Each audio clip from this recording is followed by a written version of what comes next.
Here's the suckers. Good evening, brothers and sisters of the Leaf. Coming to you live once again from the corner of no hope. It's the Tuesday Night Cigar Club.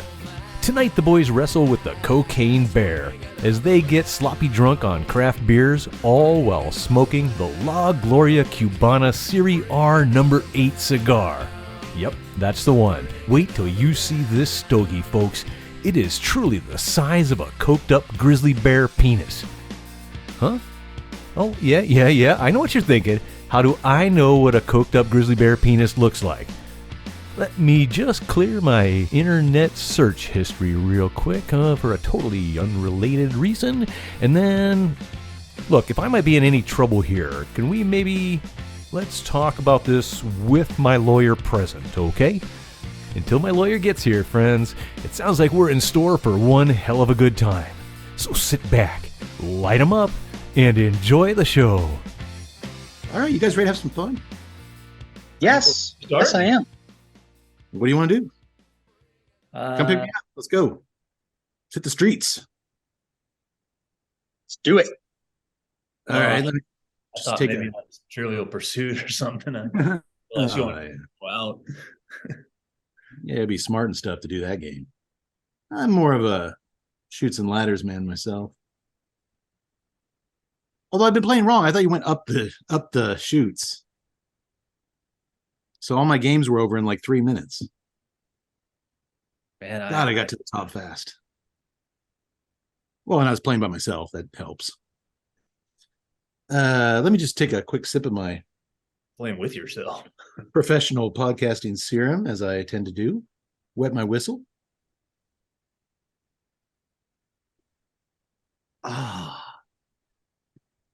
Nice. Welcome, everybody, to the Tuesday Night Cigar Club, episode 162. 162, yeah. The big 162. How about that? So, boys, I've got a new segment idea I'd like to try out tonight, if you don't mind. Yeah, hit it. I call this Drunk Theories. Drunk Theories?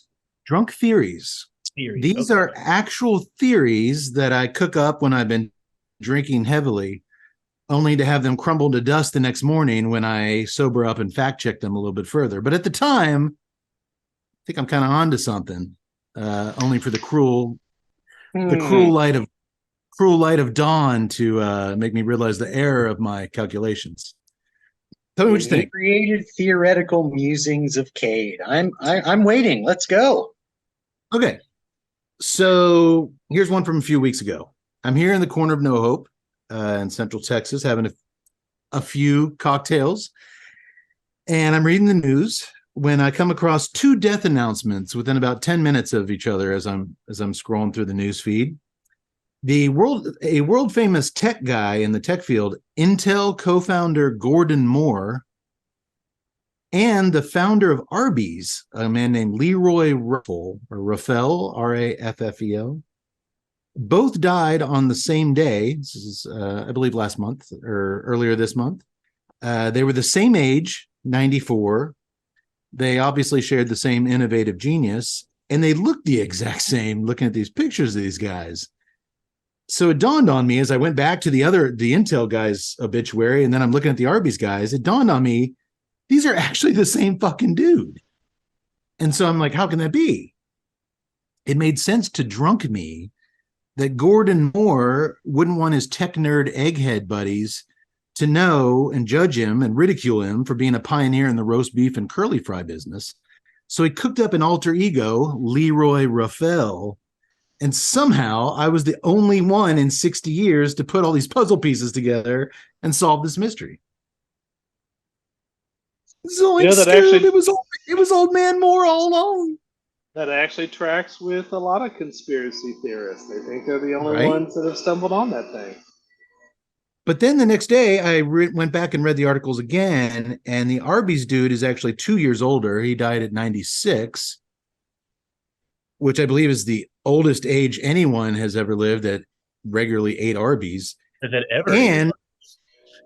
And I realized in the morning that all old white men look basically the same, like kind of a sad, droopy, half melted candle. So when I got my magnifying glass out, they actually, there were some physical differences. So there went my big conspiracy theory. But unlike conspiracy theorists, when I'm presented with facts, I step back. I admit I was wrong. Good job. Good job. Unless you guys think there's a chance that they could be the same dude. Not a chance. Not at all. No. Okay. Well, I mean, if you take Moore as being Moore's law, could it be applied to delicious roast beef sandwiches? How could you double the amount of roast beef in any sandwich exponentially as it grows? Yeah, and then coat that in cheese. More roast beef, Moore. Yes, have the meats. They do. All right. About a week later, I got one more, and this one actually. All right, drunk theory number 2. Let me know what you think. One night I was out here having a few more adult beverages, and I read this headline. 2 children aged 10 are discovered working unpaid shifts at Kentucky McDonald's, where one child illegally used deep fryer and both prepared meals while serving customers. How could I not read that, right? The United States Department of Labor's Wage and Hour Division found these kids were serving meals at a Louisville McDonald's, working the drive-through cash register and mopping the floors, among other duties. So as a parent to 2 young preteen daughters, I'm reading this, and I think you know where I'm going with this. I thought to myself, Jesus Christ, my kids are lazy. Those 2 bums that live in my house couldn't work a deep fryer if their lives depended on it. And good luck getting them to mop the floors. They can barely clean their rooms. So I thought I'd look into getting them some shifts at the local Mickey D's. Those other kids are doing it, helping support the families. But then I woke up the next day and I tasked my girls with a simple task: just make me a toasted bagel and a cup of coffee. And they couldn't even get that right. So again, I tested it. Those losers couldn't pull through. Drunk theory number 2, another total wash. Question? Yeah. Did the fact that it's illegal to employ that child labor and that was most likely the crux of the article that you read not factor into your thinking? That's where the drunk part comes in. Okay. It sounds like your drunk theory was that my kids aren't doing enough. Yeah. Okay. These kids are working registers. They're making egg McMuffins. You know, I got these 2 freeloaders. They can't even make a bowl of cereal for themselves without some kind of calamity happening. So you ask your small children to make you breakfast. Yeah, and it didn't work out good. So there goes that theory. I don't know. Should I? You guys like this? Should I come back in a future episode with some more drunk theories? Yes, please. Do you guys ever have any drunk theories that you wake up and you're like so proud of yourself for thinking of something the night before, and then you're like, oh wait, that's just not on base at all? No, everything I think is honest, good, and true. Yeah, well, you guys are much more disciplined in your drinking. You probably don't get to that point where things get a little confusing. One might say that I spent a large portion of my life operating under the guise of drunk theories. Honesty. How about that, Tut and Yak boys? A little honesty tonight. Thank you, Doctor. Appreciate it. To you, Doctor. To you. Here's to both of us. Well, hey, maybe you didn't say that you wanted actual honesty. That's like so difficult. God. Maybe we can drink enough to make up a few new drunk theories this evening. What do you think? Let's try. I'm sure one of us will have one before the night is over. We can only hope. Well, folks, it is really, really hot here in Central Texas. So I trust that you boys all have got some cold beer handy to help us ride through tonight's show. I'm loving it. Yeah. God, nothing like a cold beer on a 120-degree day. That's good stuff. And what do we do here? And we actually and we actually had a little pain relief today with those storms that came through. There was this a little morning. rainstorm that came in. That was Oh, is that how you saw it after you stepped outside and now the humidity went to 100%? Oh, look, outside is a steam bath. I felt bad. It was starting to rain. I had my two girls up on the roof trying to reshingle my house, and I told them to come on down. It was lightning, and they're gonna do stuff whether they like it or not. It's called parenting, boys. It's called parenting. Todd, is there any kind of reward if we notify Child Protective Services and turn someone in? Is it like Crime Stoppers? Do we get anything for that? Moving on. So every episode we drink a copious amount of alcohol. Just call it what it is: beer, wine, rakia, whiskey, you name it.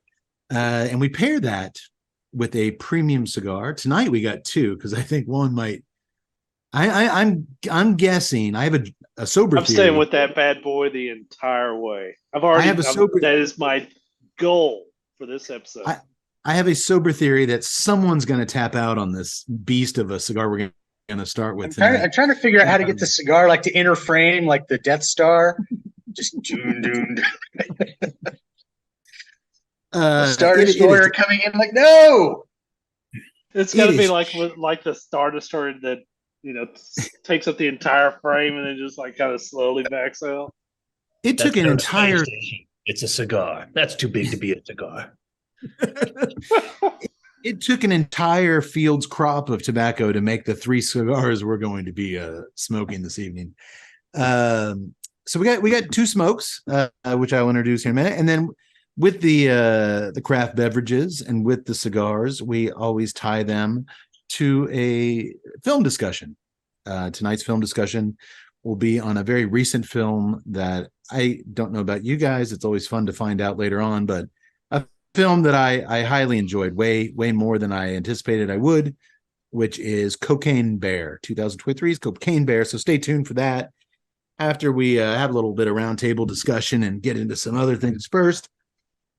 But because of the dedication of time that's going to be required to smoke tonight's cigar, I'll have it done in 15 minutes.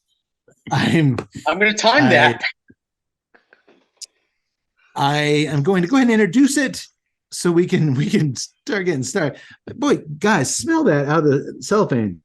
Todd on the clock here. Rich hickory, super sweet. I can't pull this off. Tonight's cigar.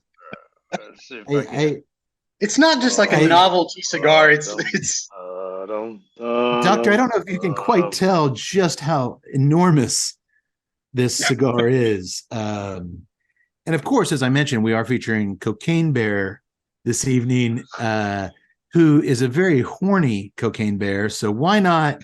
I feel like a cartel use these just to it's full of cocaine. That's how we'll hide them in cigars. The cigars aren't big enough. We'll make them bigger. Put that for size comparison. I have a very long face. Bigger than Todd's head. God.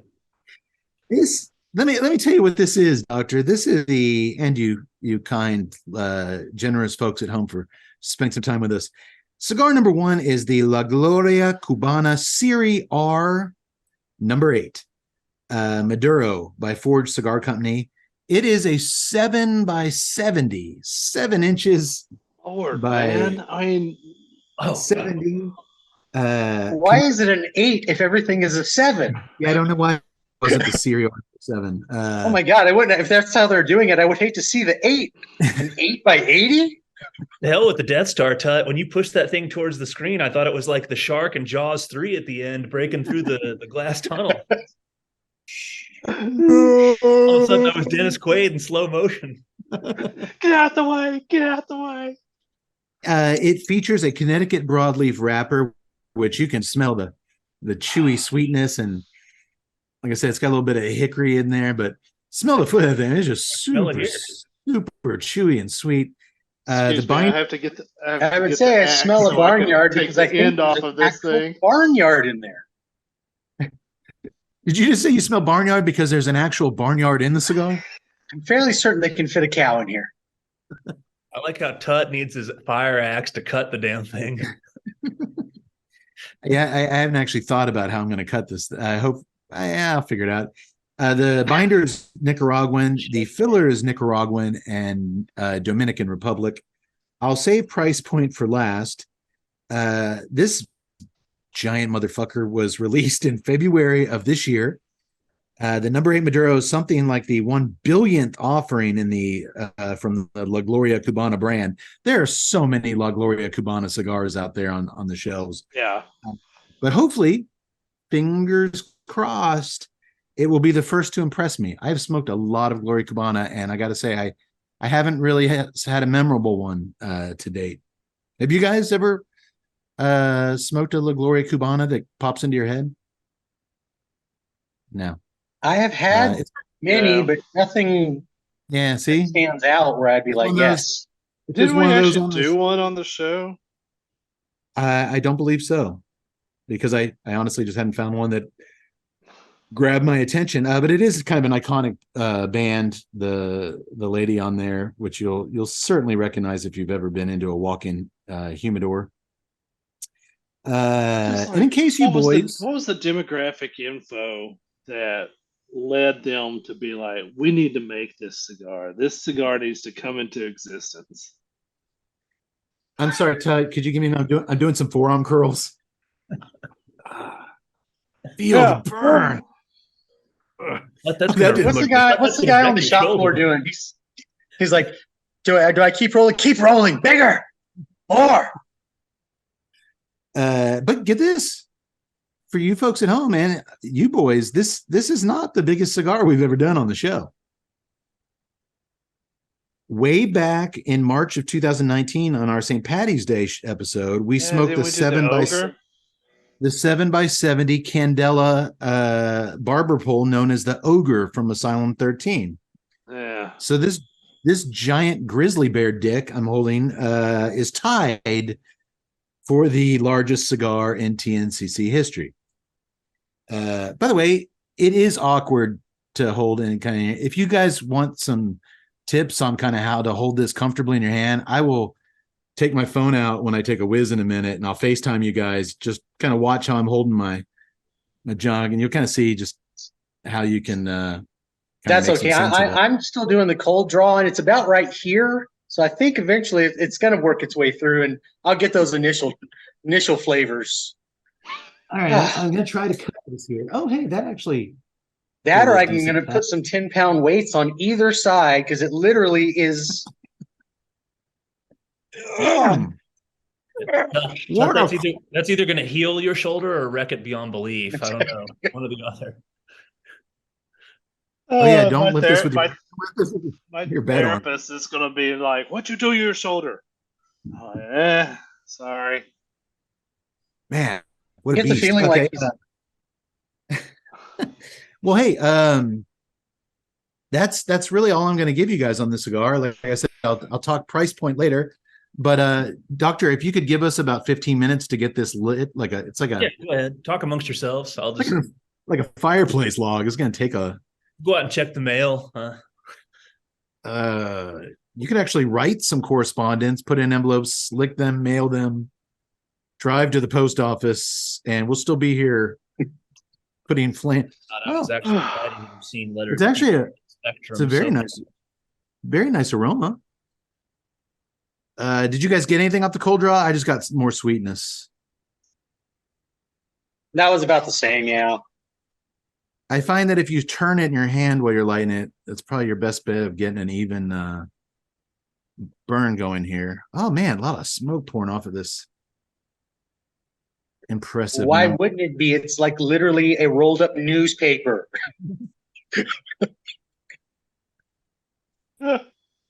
I need to put on my reading glasses just to see if I'm. It's so far away. The end of the cigar is so far away.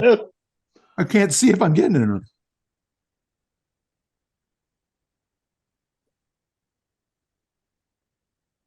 All right, got a little bit of black pepper through the nose.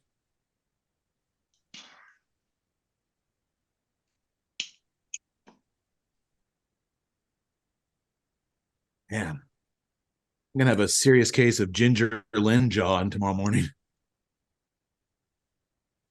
Yeah, that's silly. This is not something, and I'm very comfortable in my sexuality and whatnot. And this is not something I'd be too comfortable like going into a lounge and sitting there. I don't know. I would think it kind of makes a statement. Yeah, I don't know what the ring gauge is on the cigar that De Niro was smoking in Cape Fear, but that was like a big, thick honking cigar that he's in the movie theater, and he's the family's in front of him trying to enjoy the show, and he's back there with a cigar just laughing Laughing his his ass balls off. And it cuts back to him, and that cigar, I mean, it's got to be like a 60. It's a 60 plus. I know that. But I wonder This, what that ring gauge was in that movie. this is actually kind of like that one that they sometimes Bugs Bunny would smoke a cigar. And Mm-hmm. I think that's about the right heft to it. You guys getting that black pepper through the nose? I'm still trying to actually get this thing evened out and fired up. All right. Well, I'll tell you what, as it's probably going to take a few hours to get this thing going. So, Yak Boy, It does have nice smoke production traveling up it the does. up the It's cigar. it's copious. Look at that. Look at that traveling up the body of that big Like black a oily. Yorkshire microphone. Yeah, it does. It's actually the same size as my microphone. Well, Yak Boy, our resident beer expert, who's also the proprietor of one O'Brien's Irish Pub in downtown historic Temple, Texas. We always turn to Yak Boy to fill us in on what we're all drinking, where it comes from, what we can expect. He's got all the info for us. But before we turn to Yak Boy for tonight's beer selections, I wanted to give a quick update. Last episode, we talked quite a bit about the ongoing Bud Light controversy. And I wanted to that whole situation is still ongoing, but I found this new development really surprising. I wanted to get you guys on it. As of this month, we're approaching the end of June. Bud Light's parent company, Anheuser-Busch, has seen their market cap value plummet $27 billion since they flirted with a little experiment with the trans woman influencer, Dylan Mulvaney. I think it's a disastrous team up with social media influencer Dylan Mulvaney. But hey, unlike most social media influencers, she actually did influence morons not to buy Bud Light anymore. I mean, she did move the needle, which I can't say for most influencers. I used quote fingers there for you folks on the iTunes. Well, anywho, here's a quick update.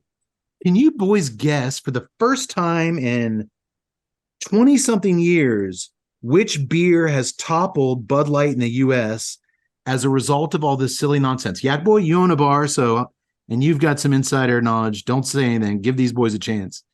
Can you guys guess what beer is now the number one selling beer in America?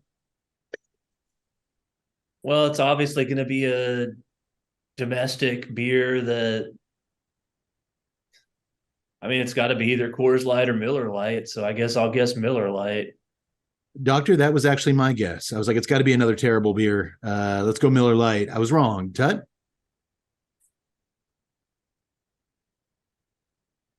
I'm going to go Modelo. Ding, ding, ding. You are correct, my friend. Modelo, as of this month, is the number one selling beer. Now, granted, it's a Mexican beer, but it's owned by a New York City conglomerate. Yeah. Who owns it? It's originated in Mexico, but by all the Mexican beers were, of course, influenced by the German immigrants that were going in. They're the ones that actually brought the beer making process to Mexico. So, and through their own influences there, we get the wonderful Modelo. he showed them how to make beer, and this is what they made. And man, I won't lie, it's probably Negro Modelo is probably my favorite Mexican beer. I like Negro Modelo. I'm not opposed to the Modelo Especial. As a former marketer who still keeps up with marketing and just appreciates the evilness that it is, Modelo's marketing has been really strong in the last couple of quarters. So I could see that. I mean, the only way that they make room is that for Bud Light to just implode on itself. That's the only reason why Modelo steps up. But Well, sure. Modelo has really done a good job capturing market share, even before the Bud Light mishap. Modelo sold in the 4 weeks ending May 28th. Modelo sold $333 million of beer compared to Bud Light's $297 million. And that's to your point, that's a 15.6 rise for Modelo from the same period last year. And it's the first time Bud Light has been dethroned as the best-selling beer in America in the last 22 fucking years, where it dethroned its big brother, just regular Budweiser, the king of beers, 22 years ago. But boy, that really surprised me. Modelo. Question that hopefully one of you can answer, probably Yax will be in the best position to. So how is Modelo priced versus those American light beers of Bud Light, Miller Lite, Coors Light? Is it competitively priced? It typically is. I mean, majority of your domestics, I mean, those are the ones that, you go out and, most places will have, a long neck special, or you'll go to just, any, chain sit down restaurant, and most of those will be on tap. I mean, you go to somewhere and they say, hey, we've got, 24-ounce cheap beer, and that's what it's going to be. It's going to be one of your standard light beers. Most of the Mexican beers, of course, they were treating them and have continued to treat them as, oh, this is an import. This is, something that's, but special and, comes from outside the country, but it really doesn't. It's just, for us, it's right across the border, or some of it, they're making it here. The 6-pack kind of the same? Because I just assumed that, and I have no background information to back up this theory at all, and it's not a drunk theory, not yet. I just assumed that the domestic beers, your Bud, your Coors, your Miller, that those are, I would assume that those just fly off the shelves in the convenience stores and the grocery stores. That's what the Joe 6-packs are drinking. People that go and they buy beer by the case, the 12-pack, I just assume they buy that stuff. And one of the reasons that they do is because it's inexpensive relative to all the craft beers and, wine and hard liquor and things like that. That's, people drink those beers because they're inexpensive. So I would have assumed that the sort of person, and I'm being judgmental here somewhat, but I would assume the sort of person that buys Bud Light in large quantities and then was offended by Bud Light's marketing campaign would have, well, I'm not drinking that no more, and would have switched over to, it would have had to have been a beer that was competitively priced. Which is why I would have thought, well, they just went from Bud Light to Coors Light or Bud Light to Miller Light. So I would think Modelo by the 6-pack, by the 12er would have to be in a similar price vein.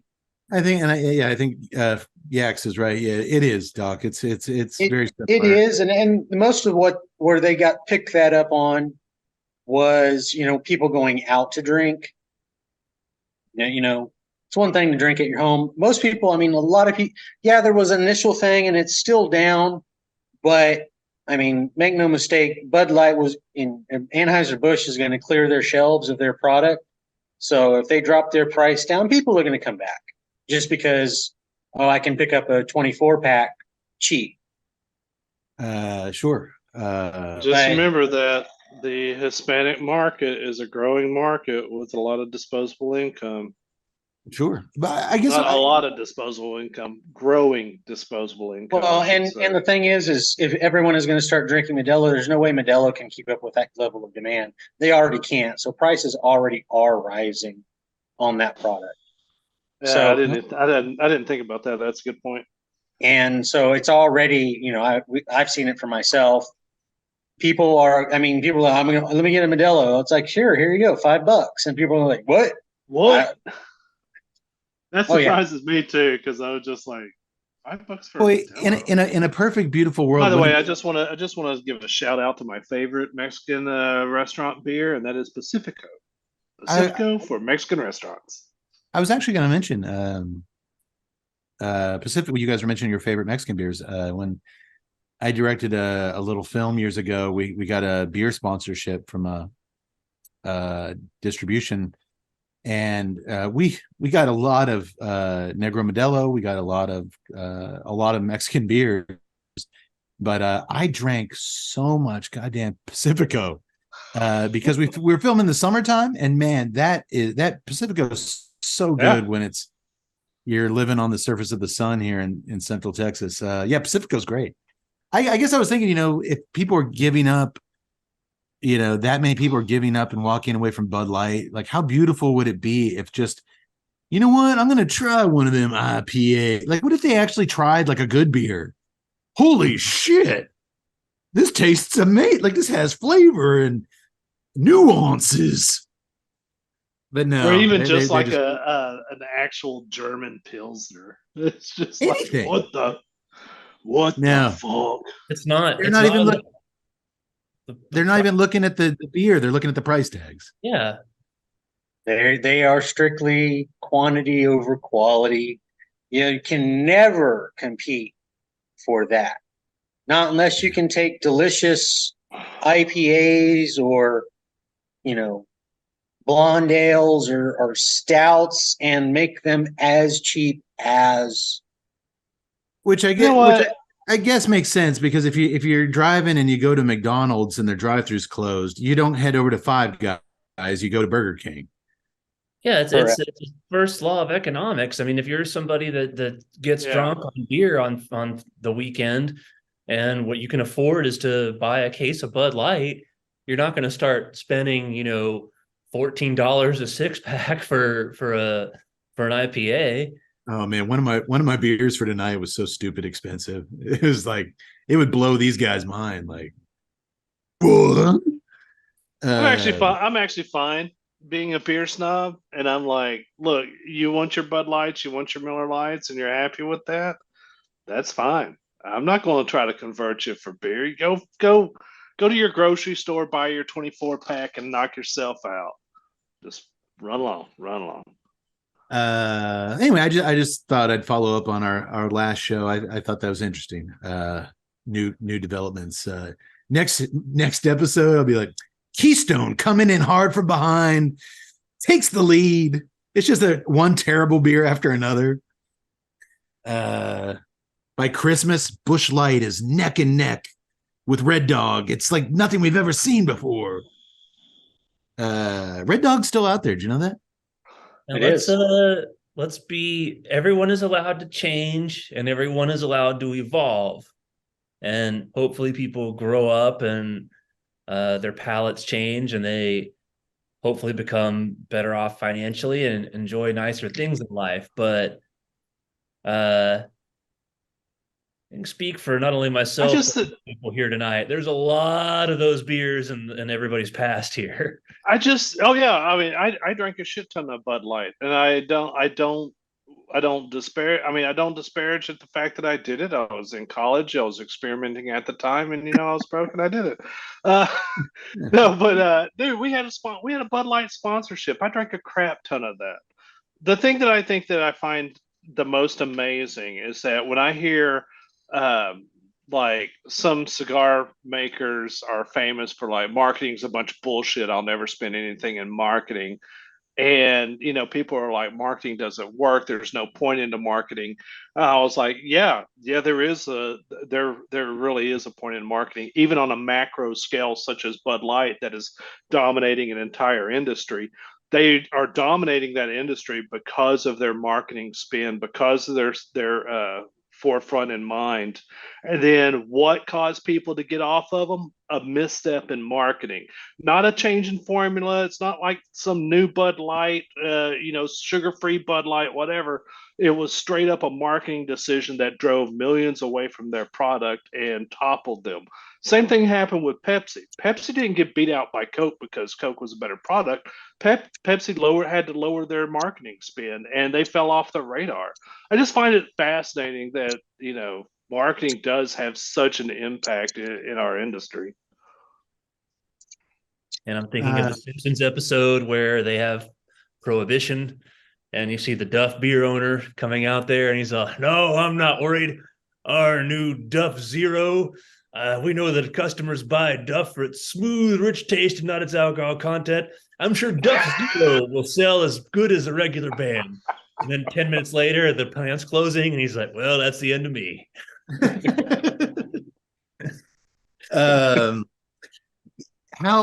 How because it came out around the same time as the film, how Forge Cigar Company didn't find a way to market this sucker with Cocaine Bear, a giant horny grizzly bear. That talk about missed opportunities.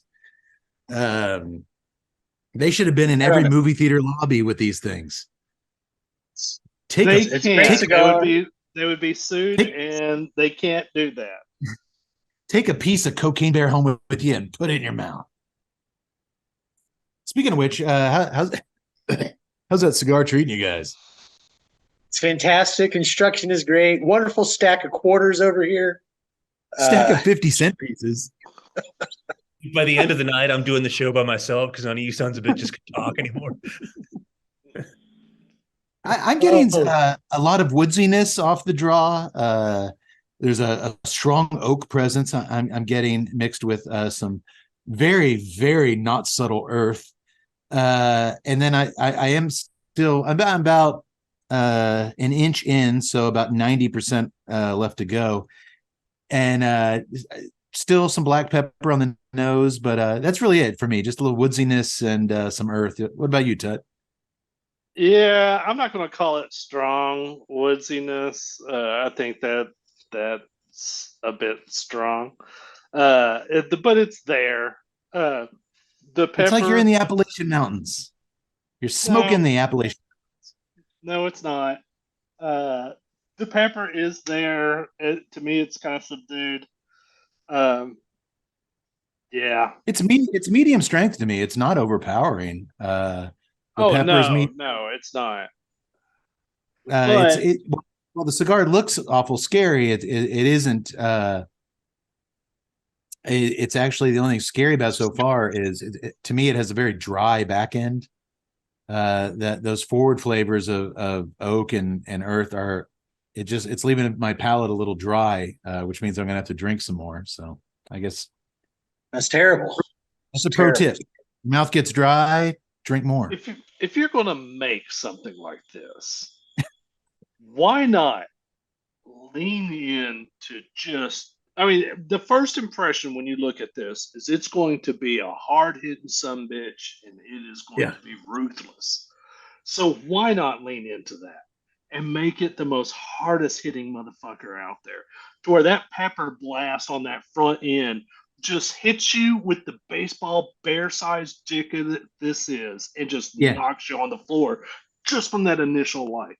Your mama sitting at home 2 towns over feels that strength kick her in the face when you light up the cigar. And you know what? The best 7x70, hell, the best, maybe one of the best 60 rating gauges, but by far the only 70 gauge cigar that I've thoroughly enjoyed and actually purchased more of after my initial one was the old, remember the Mayuzi weighs a ton? Mayuzi? Yeah. From Drew Estate. They did a 7x70, and it did give you that awesome spice kick in the face, but it delivered a really nice flavor profile. The original Muwat My Uzi Weighs a Ton they're discontinued now. Sadly, that was one of my favorites from Drew Estate, Thanks, especially early Chuck on. D. Yeah, they changed it from My Uzi Weighs a Ton to Muwat. Which, you know what, Drew Estate's really good at that though, because like the FDA told them they couldn't call cigars natural anymore, the natural line. So they're like, LaRutin.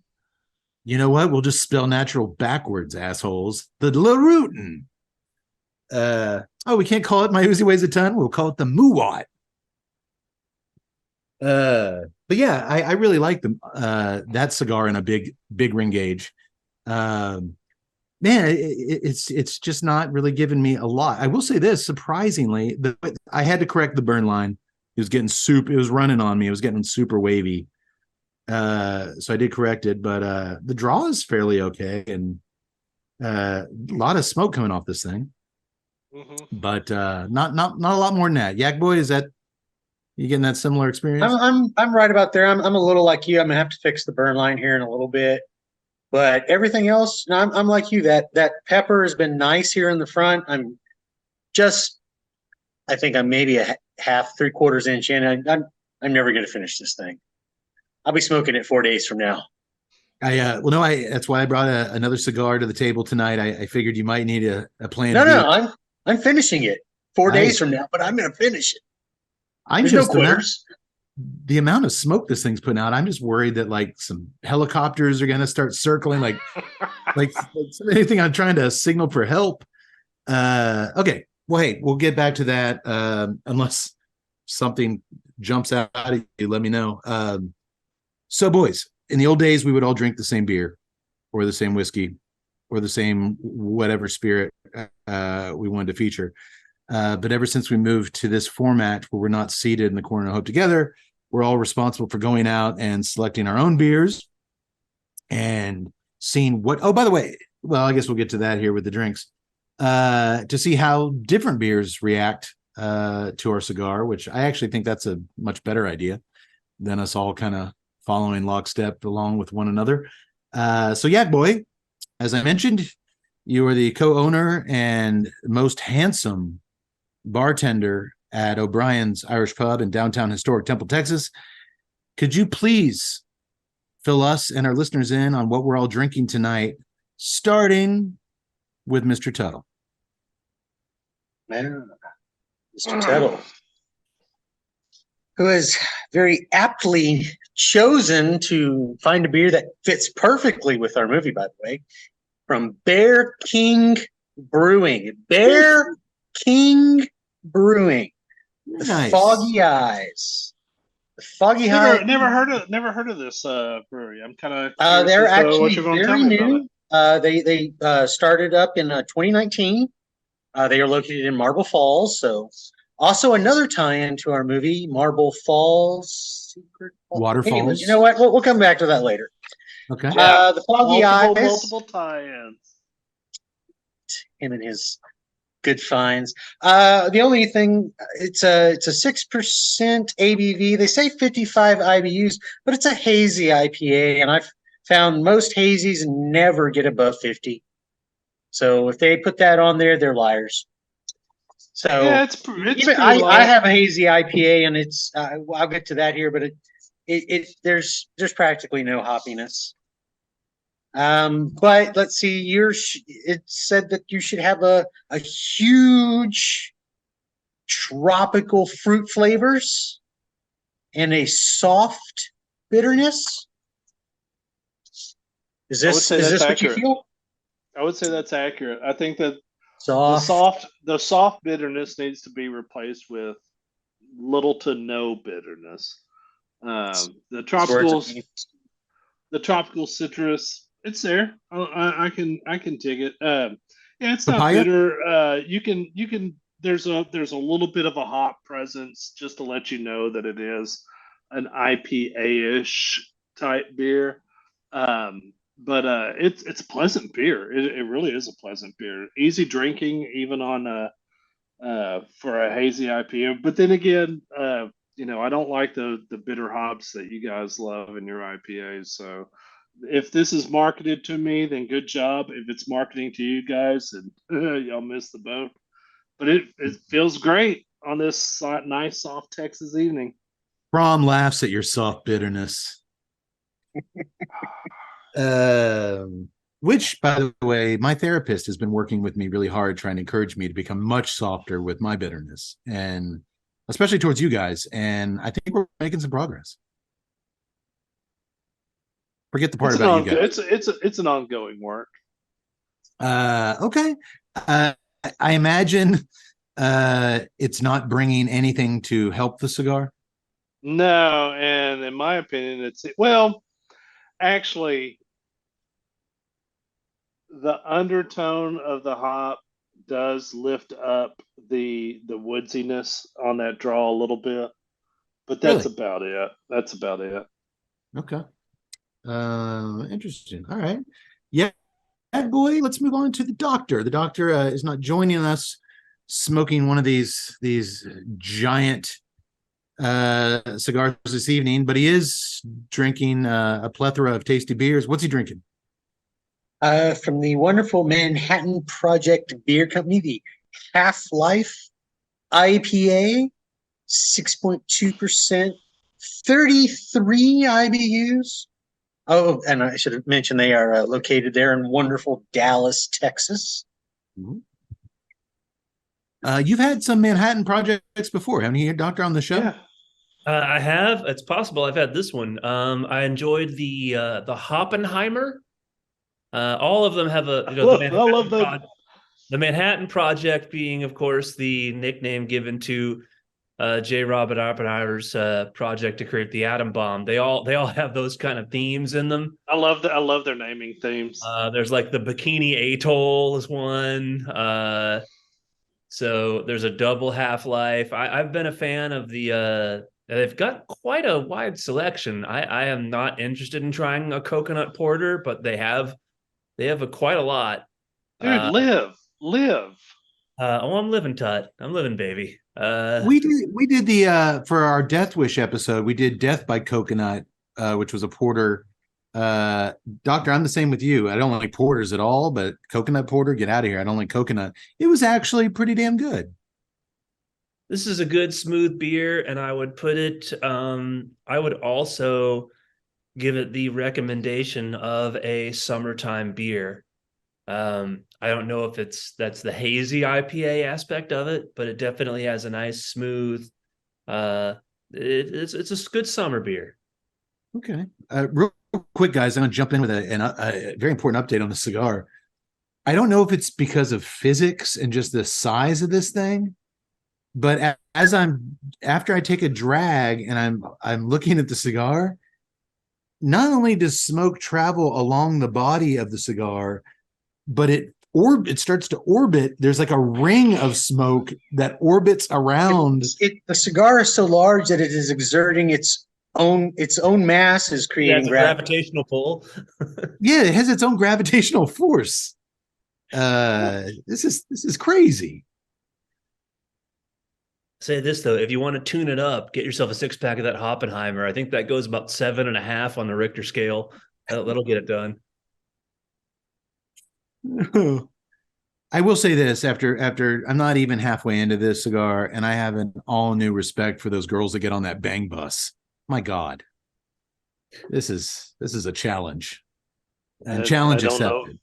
Don't know what you're talking about. Don't know anything. Yeah, boy, what are you drinking? The hell are you? What did you select for this evening? I selected one of the things that you selected. Oh, you son of a bitch. I knew if I sent you too early. Oh. The Good Monster. The Good Monster from Collective Arts Brewing. What was on your can? You've got the other one. Is that the Panther? No, this is a set of hands. Like all their beers are different. They like every can has like almost. Yeah, I've got that one too. That's a bat. Yeah, I got like a bat on mine. Okay. I've got the one with the bat. This is like a set of hands, like scary hands or something. I don't know. They love to have like artists do drawings for their can art, and like everything's different. So, but Go. I'm sorry. Continue. The Good Monster. It's a double IPA, so it's ringing in at 8%, right there at the bare minimum, so to speak. Couldn't tell you about the IBUs. They didn't have anything listed, which this is very, very light on the IBU scale for me. So, but it is a hazy. Was this double dry hopped? Is that the deal on this thing? I believe. I don't think it's double dry hop, but however, it is a hop monster. Mosaic, Simcoe, Amarillo, Citra. So and I'm not quite sure. I had to write it. This one I had notes of mango, passion fruit, peach, papaya, lemon, grapefruit, orange. So I mean, I'm fairly certain they were just writing random names of citrus fruits and whatnot. So I actually am getting the peach. Are you getting the peach? A little bit. I mean, like I said, I'm getting all. It's very fruity, but I'm like, that's very specific. Yeah, no, it is peach heavy. It does have Yaks. I'd put the IBUs. What do you think? Around mid-70s, maybe. For me, I was going to probably say it. IBUs is maybe 50. Oh wow! See, I'm getting quite a bit of sting there on the tongue. Which you would think. I'm on my second beer selection now. I went to this one because I thought maybe the higher IBUs. I reviewed a cigar for the website earlier this week, the All Saints dedication, and as I was smoking it, it was a San Andreas Maduro Mexican wrapper, and it didn't have that spice that I'm used to having with San Andreas wrappers. So I was like, you know what? I bet a really hoppy IPA might bring out some spice in that bad boy. And I had the same thing here because the pepper for me is diminishing on this big cigar. And I was saying maybe if I went to more hops, maybe it would spark something. And no, it's having no effect on the cigar is impenetrable. Nothing can affect its course. It's going where it wants to go. Much like a star, as its mass burns down, eventually it will collapse in on itself and create a black hole. It's just too much. It's going to kill you. It may kill me. Okay, well, you spoiled one of my beers, boys. We haven't done a show in some time, and when I was shopping for beers to pair with tonight's subjects, I went a little crazy. Just a little. Yak Boy, I'll talk about each one as I move through the night and switch gears. Why don't you tell them about the one I started off tonight with? It is the New Belgium, one of my favorite breweries, and one of my favorite series of IPAs, the Voodoo Ranger. I began with the 1985 IPA, which is the year tonight's movie takes place, in 1985. What are the odds of that? Yak Boy, tell us a little bit about the 1985 IPA. It is a line, the Voodoo Ranger line from New Belgium Brewing. Of course, they are most famous for their Fat Tire Ale. Everyone most probably would know that one, but of course, they started back in wonderful 1991 in Fort Collins, Colorado, where they're still located. But the Voodoo Ranger came along, and of course, they produced quite a lot of those in the 85. It's very good as well. I've had it. It's 6.7%. And that one says 70 IBUs. It's good. Nah, that's high. It's in the 60s, but it is also a fruit forward bastard. Well, right? They did say that you would have wonderful notes of juicy. I believe they said mango. Yeah. I think that's their whole selling point is the mango in this baby, and it was good. Again, I was hoping maybe that sweetness from the mango in the 1985 would bring out some of the natural sweetness of the Connecticut broadleaf cigar. And once again, nobody tells this cigar what to do or how to behave. It had no effect on the cigar, but it is a great beer, and I especially in the summertime, I drink the piss out of that 1985 Voodoo Ranger. It's really, really good.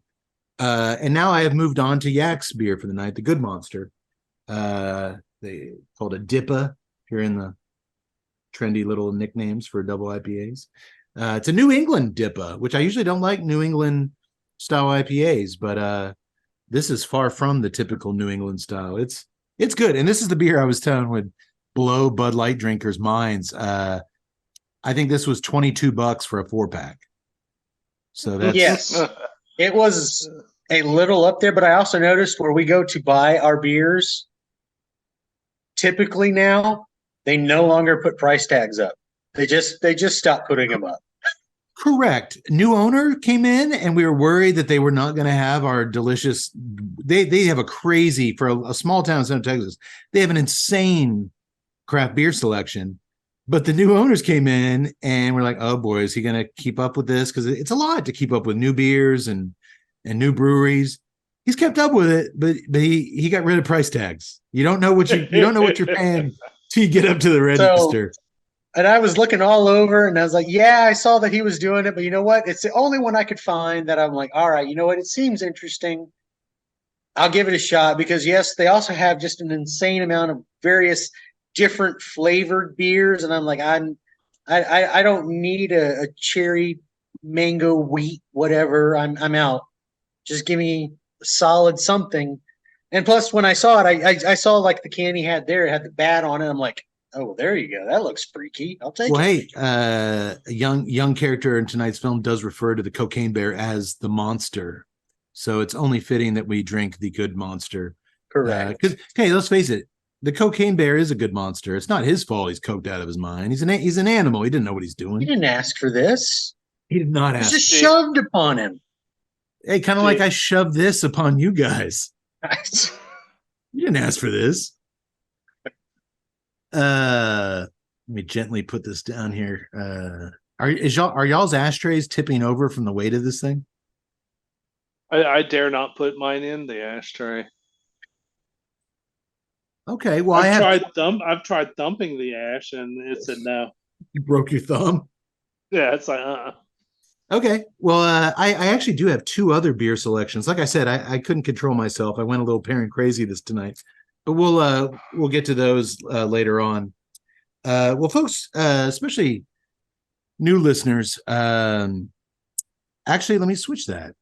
Longtime listeners will have noticed that so far this year, starting way back in December when our big Steve Saka holiday special, we started a little bit of a new format where we do a thing we call the fire pit.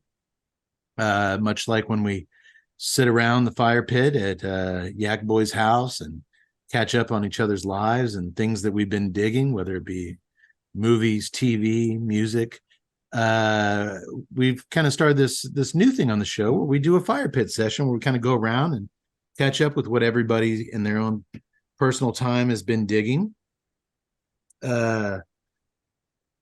Boy, one second. I think I got something.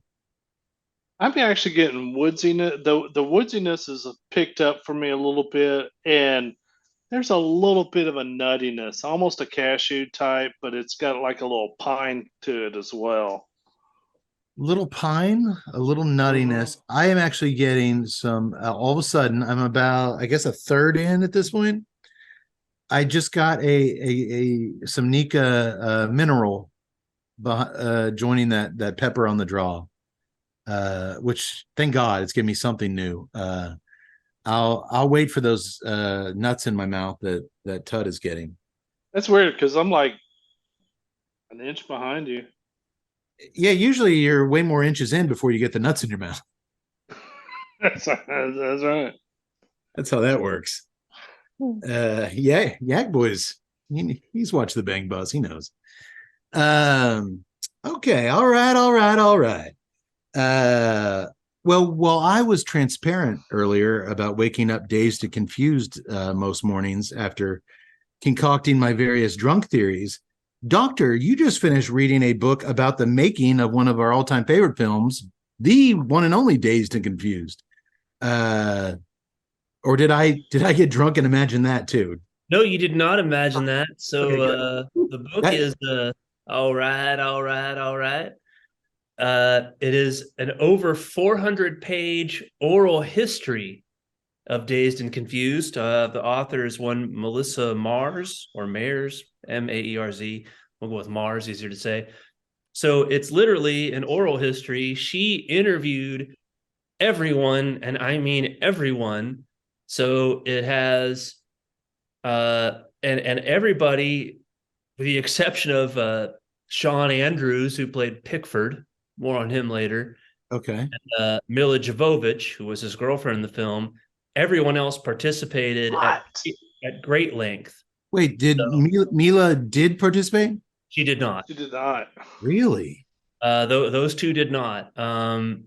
Everybody else. So there it starts off with background on Richard Linklater, and his background growing up or his background as a young man, growing up in Huntsville in the late 70s, living in Austin in the 80s, which that's very interesting. She talks about how, different Austin was in the 80s versus today. It was a place that was not expensive to live. A lot of hipsters and artists were living there, unemployed, doing their thing. Talks about the making of the film Slacker. But then it really gets into the nuts and bolts of the film. And I mean, you just got participation from everybody, ton of participation from McConaughey, ton of participation from Ben Affleck, everybody, Cole Hauser, Wiley Wiggins, Sasha Jensen, just even the smallest actors and the smallest supporting roles. Everyone just takes you through the entire making of the movie, McConaughey's, discovery, if you want to call it that, through the making of the film and its post-production process. And, so for fans of the film like us, I mean, I'm a diehard fan of the film. I think we all follow Absolutely. that. Absolutely. Just, borderline almost obsessive with it at times throughout our lives. Because it came out at a certain time in our lives, and I've seen it in the last few years. It still holds up and is still entertaining to me. I highly recommend it. Fascinating book. So I'll just touch on some of the more interesting aspects of it.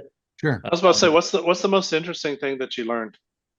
So a couple of things. One, I didn't realize that the Universal was going to produce it. And they did. They have the Universal logo at the beginning, but they didn't really know what to do with it. So they handed it off to Gramercy Pictures.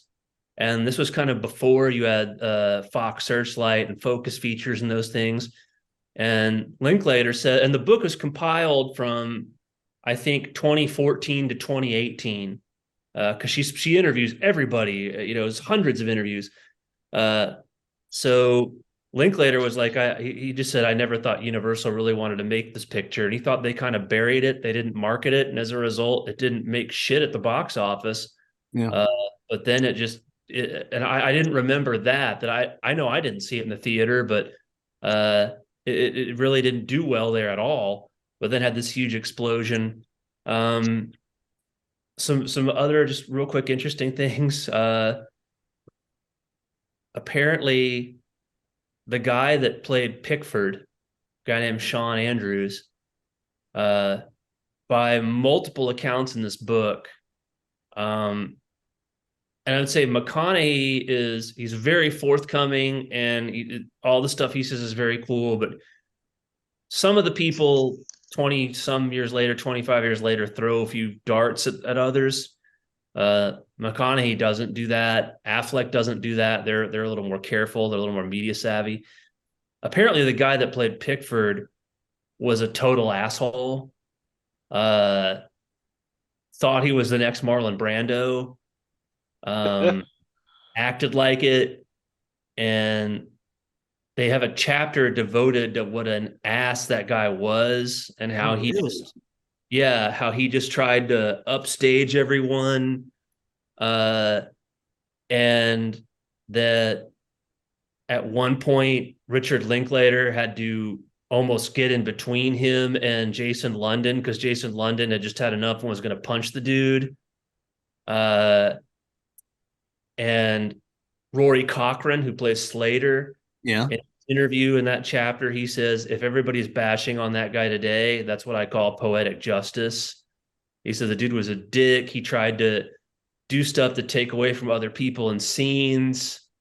Gee. And as a result of that, it wasn't just that McConaughey was so good. It was because this guy was such a dick and didn't get along with people. That's how the Wooderson part grew. That Wooderson ended up more screen time. Wooderson ended up being in scenes that Pickford was supposed to be in, but because he just didn't get along with everybody, and that ended up allowing, people are like, with McConaughey, like, this guy's great, we got to put more of this dude in here. Yeah. Same time, he had this whole, it was like, well, like the whole scene on the football field when they're smoking their joint at the climactic scene, that's supposed to be Pickford instead of Wooderson. Wow. So he really was. That would have never made any sense whatsoever. He really was. Exactly, because you have the star quarterback delivering these life lessons. It sounds great. It sounds great coming from would have been. That wasn't the initial script. That wasn't the way it was initially going to go. So he was really Prickford. Yes, and in fact, Rory Cochrane says that. He goes, "We called him Prickford off camera." Well, you know what? I'm going to say this. I thought he was really good in the finished film. I always thought everybody was good in the finished film. Sure, but I would think, is the guy still acting? Did he ever act again? A very small resume, and the last thing's like over 10 years ago. I would think these guys are all at this point in their early 20s when they're doing this film. Yes. Nobody is on their best behavior or making the wisest of choices in your early 20s.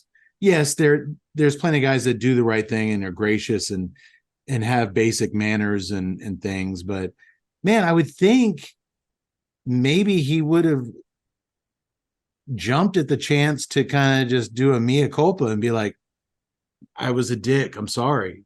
I was a young actor. Thought I was hot shit. Maybe use this opportunity to kind of just apologize. If not, double down. He went all in. Nope. Participate. I think at the beginning she says it was Mila Jovovich's publicist said she wasn't available, and she tried. Sean Andrews, I guess, still had an agent who said he wasn't available. So like everybody else participated. He did not want to apparently come back to this well.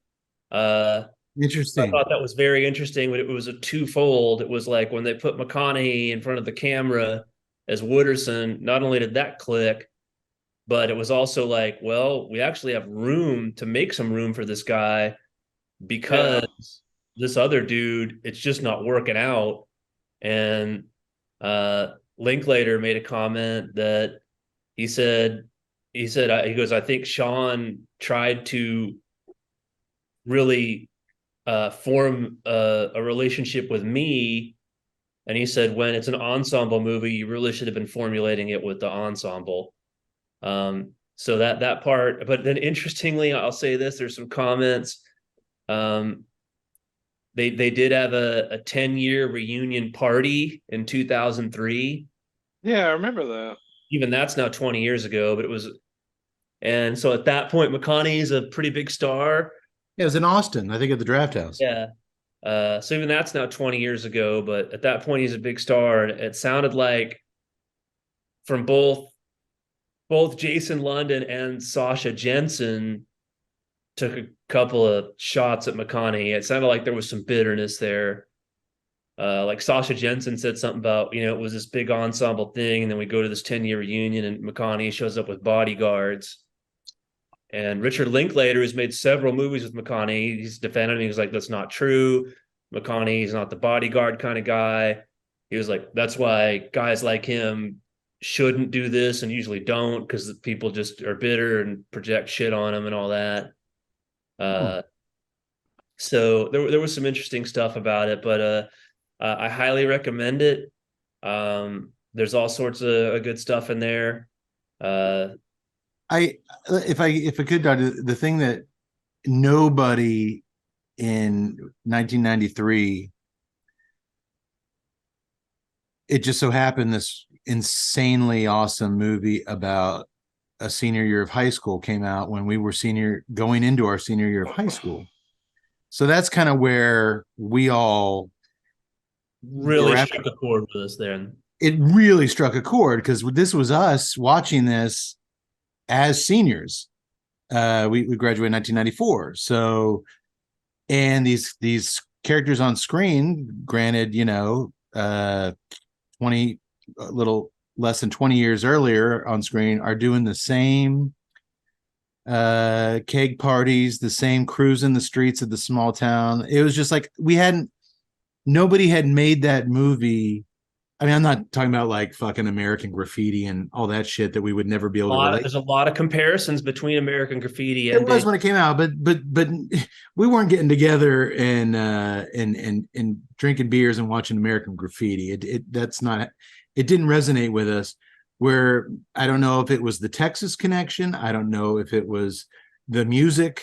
The unlike American Graffiti, which has like the American Bandstand music in it, my first concert was Aerosmith, and this movie starts up, like you said, with the Paramount logo with Sweet Emotion, the bass line. Sweet Emotion with that sweet ass 69 Judge GTO. Yeah, and it was like, dude, Doctor and I drove down two things. We drove down, there was a wonderful bookstore down in Austin that we would frequent by the Highland Mall. I believe it's called the Book Stop. Yes. We drive down there.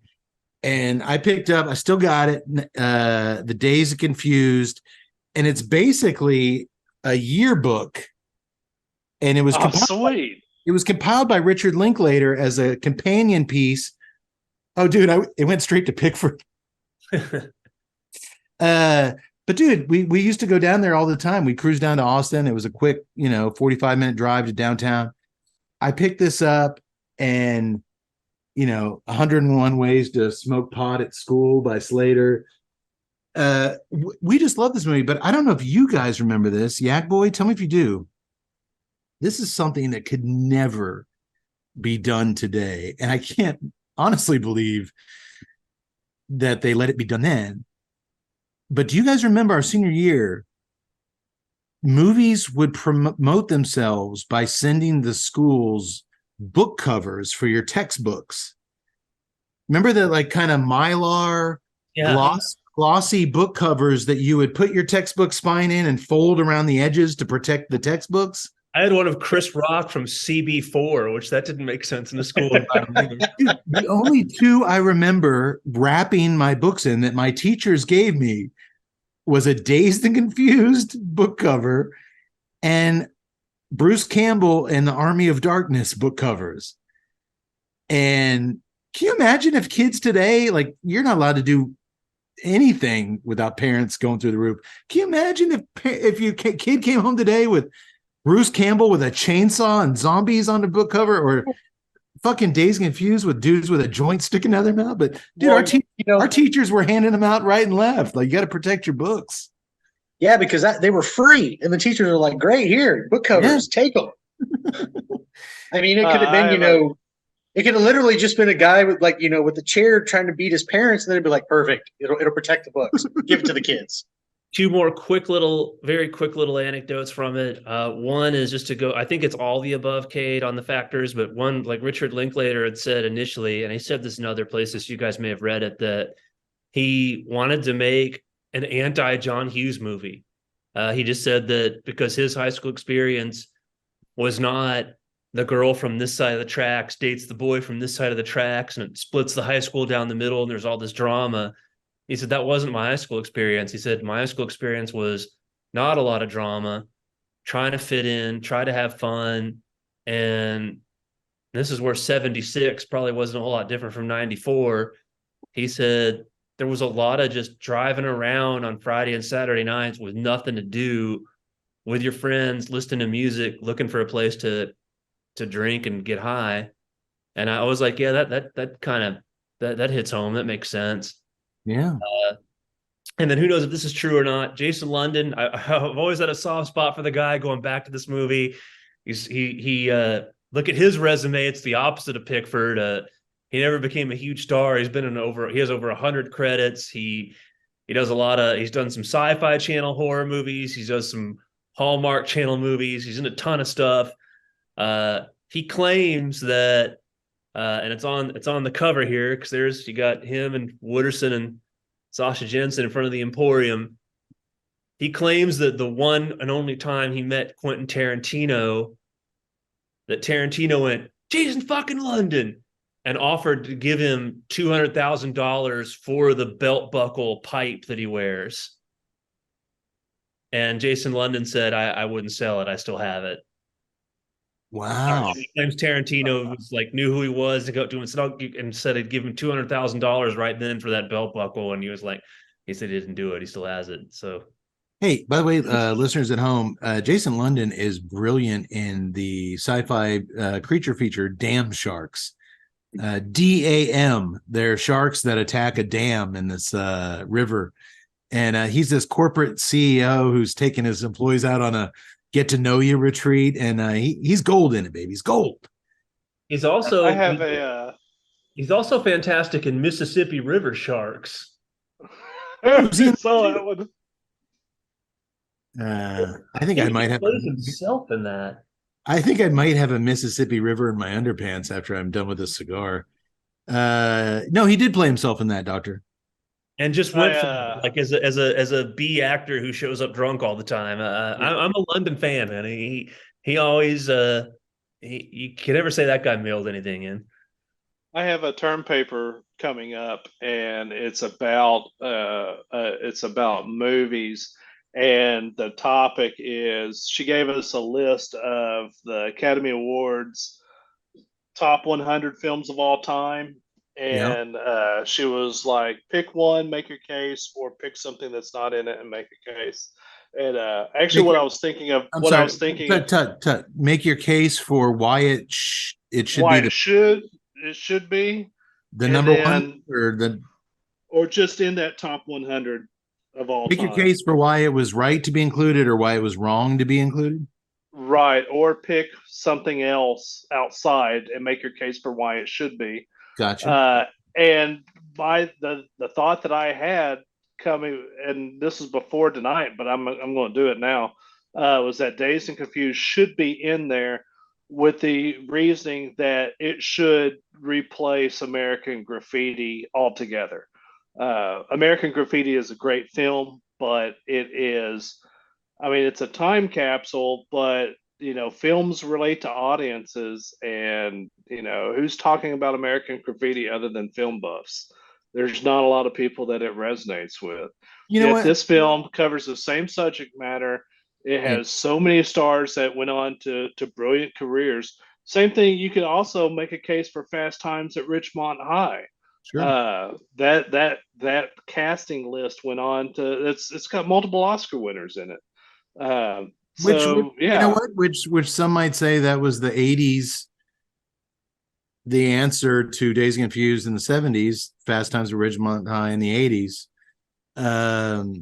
Those movies, you guys got to read this book because they both mention those flicks as in the Well, you know what, I would actually say the one thing that I would take apart is like I like Fast Times, but once again, Fast Times only works if you know California. Everybody's surfing and all that other stuff.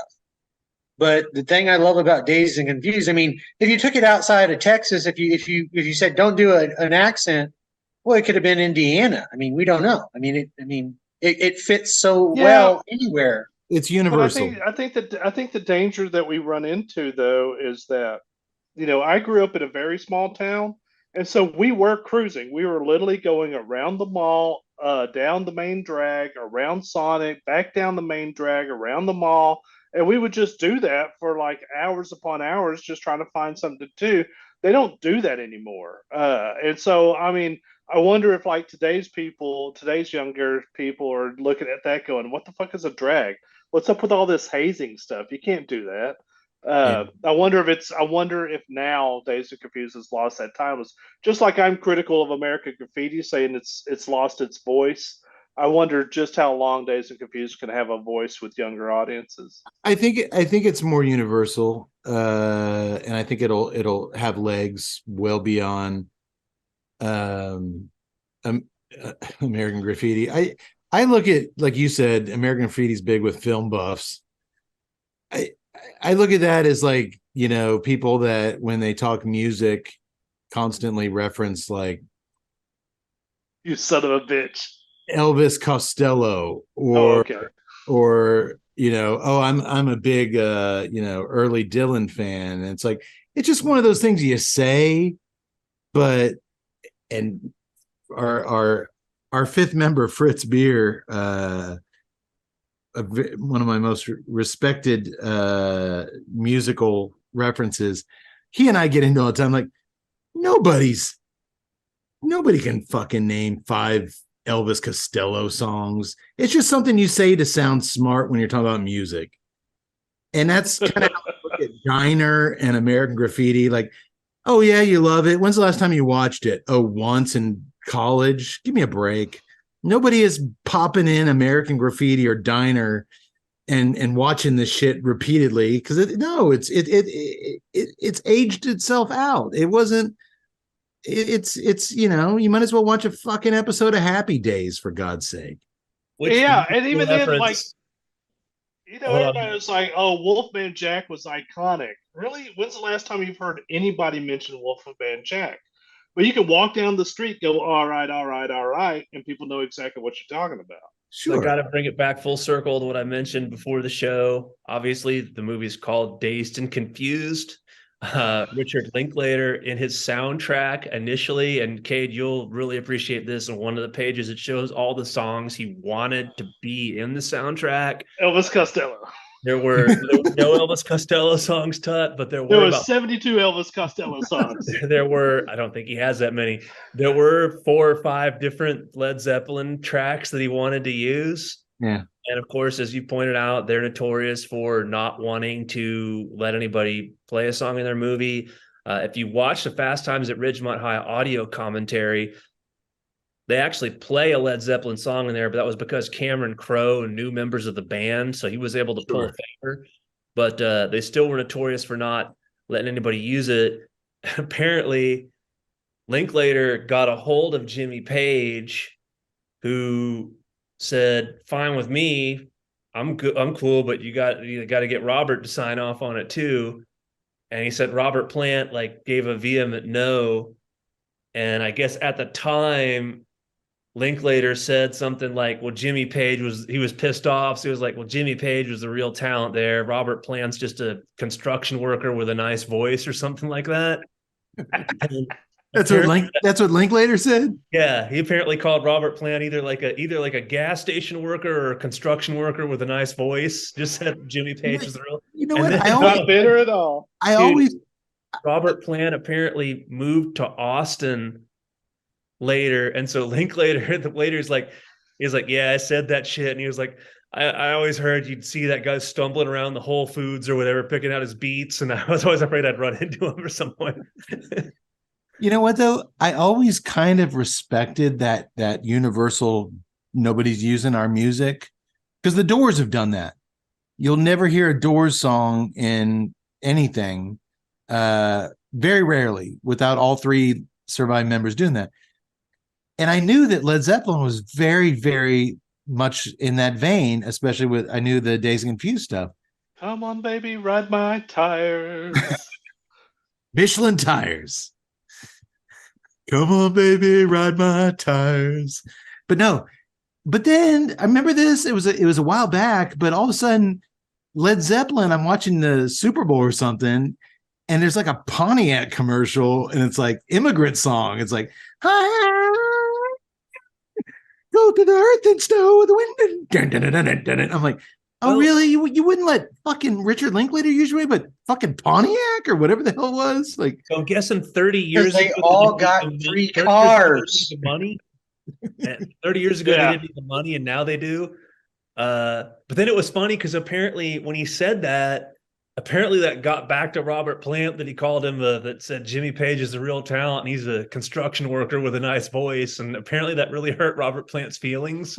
And somebody said Robert Plant said he didn't understand how one artist could say such a thing about another artist, which I thought was the most pretentious load of horseshit I'd ever heard in my life. But I like the idea of Linklater knowing that long-haired 70-year-old Robert Plant goes to Whole Foods to buy his vegetables, and he's like, I hope I don't run into him. Did he actually say he was there to buy beets, or did you make that up? Because that's really the perfect thing you could say in that story for buying at Whole Foods. The Whole Foods part was true. I don't remember the beets part. If you made that up on the fly, congrats, sir. Because beets was I might have made the beets up. I don't remember that part. All I can imagine now is like they're in the milk section, and all of a sudden they both reach for the same gallon of milk. They look over like, "You son of a bitch!" Well, you. It'd be goat's milk, obviously. Well, I'm sorry. Well, no, Jerry soy milk or almond, whatever they drink nowadays. Nobody breaks down the logic and science behind jokes better than Jerry Seinfeld. And he does this thing where I think he was talking to Howard Stern, and they were talking about this bit he used to do where it was about riding in taxi cabs. And you look at this guy shuttling you through New York City at the speed of light, and you look through the glass partition from the back seat, and you see his taxi cab ID, and it's like 20 consonants and then the periodic element symbol for boron. And Howard Stern was wise, and he's like, why boron? He's like, that made that joke funny. Out of all the elements, why did you pick boron? And he's like, well, I went through all the elements. And, magnesium, that's not funny. Boron, that's funny. And what the doctor just did is a perfect example. If you said Robert Plant was at Whole Foods shopping for carrots, that's not funny. Robert Plant with his long ass hair shopping at 7 years old for beets, that's funny. Good on you, man. Okay, well then give me credit, because I did make the beets up. Here's the actual quote from Linklater. I'm still embarrassed by what I said about Plant, and I learned not to take things so personally. He was actually living in South Austin for a while, not that long ago. I had friends who'd end up hanging out with him. They all talked about what a great guy he is. He'd be at Whole Foods and other spots around town. I was actually a little nervous that I might somehow end up in a situation where I got introduced to him. It never happened, but I dreaded seeing the expression on his face. So I did throw in the beats part. Okay. All right. Well, doctor, you read books so the rest of us don't have to. Good on you, brother. Thank you. I highly, if you do like to read, I really recommend this one though. Can I borrow yours? Traded to you for that one biography, please. We'll see. Okay. So far, I'll let you borrow my Warren Oates biography in exchange, if that's okay. It's my goddamn book. It's my book. Doctor let me borrow a Warren Oates biography a decade ago, and I still have it on my shelf. I haven't read it, but it looks really cool to visitors. Like, oh man, this guy read a book on Warren Oates. He's you're gonna see a quote in the local newspaper where I refer to Tut as the real talent behind this podcast, and you're just a construction worker with a nice voice. He's just a construction worker with a beautiful speaking voice because he's related to Keith A. Howe, and still got my fucking Warren Oates book. Boys, you get anything? Dude, I will say this. Woodsy earth, pepper mineral. I still haven't gotten Tut's nuts in my mouth. Well, not tonight anyway. But look at this ash. I'm almost to the band on this thing. That ash has to weigh 2 pounds. It's the heaviest ash I've. It's never going to fall apart. It's not. I had to hit mine with a hammer before it broke off. It's just it's ridiculous. Tut, did you tap it off just to be safe? I did a little bit. Because if it accidentally fell, it would burn your house down. Exactly. I'm going to go ahead and tap it, or should I try to keep it going? Keep it going. I'm a cigar scientist. I'm going to keep it going. You got to do what Gloria Cubana wants to do. You got to do what Gloria Cubana wants you to do. Right? Every cigar you smoke, there's going to be more rules they're going to try to get you to follow. Are you guys getting anything else from the cigar at this point? No. It's still right there. Straight up woods for me. I'm hoping, I'm about halfway, so I'm hoping maybe there will be some change, a little bit stronger, more flavorful towards the second half. No, that head shake was not very encouraging. I am just now in this. Are you in the second half of the Cigar Yaks already? I think I'm getting close, but I I think it's actually beginning to burn slower I'm way behind. Okay, because you're at an hour and 10 minutes, Tut. I had higher hopes. you are behind me, Tud. I have removed the bands. Ah. And I can actually tell the halfway mark because my ash is still there from the beginning. So I'm not quite there, but my God. Okay. Well, I will say the mango heavy 1985 IPA didn't do anything to bring out the sweetness. The higher IBU double IPA, the Good Monster, has done little to bring out the spice. Maybe my third beer selection tonight will fare better. We'll find out here shortly. But hey, speaking of books, Doctor just read a book, Yaks.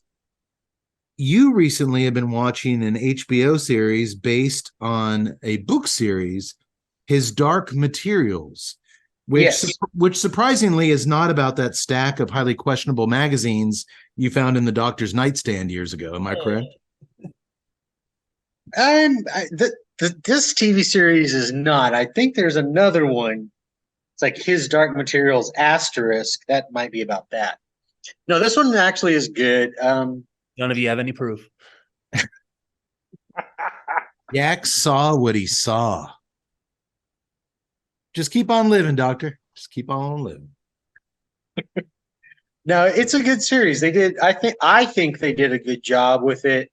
You know, a lot of people had been very controversial because it had such a, religion. That you could tell it was a religion is the background, and people used what's around them. So yeah, it was. People said it was this guy's screed upon the Catholic Church, but I really took away from it. Basically it could be any religion.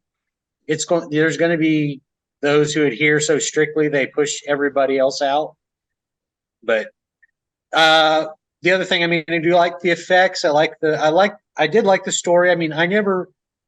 Yaks. For those of us that have no fucking clue what you're talking about, what is His Dark Materials? The basis is give us the 30-second synopsis.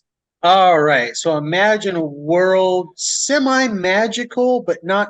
It's about 1950. They've got dirigibles, so slightly steampunkish, a little bit more advanced.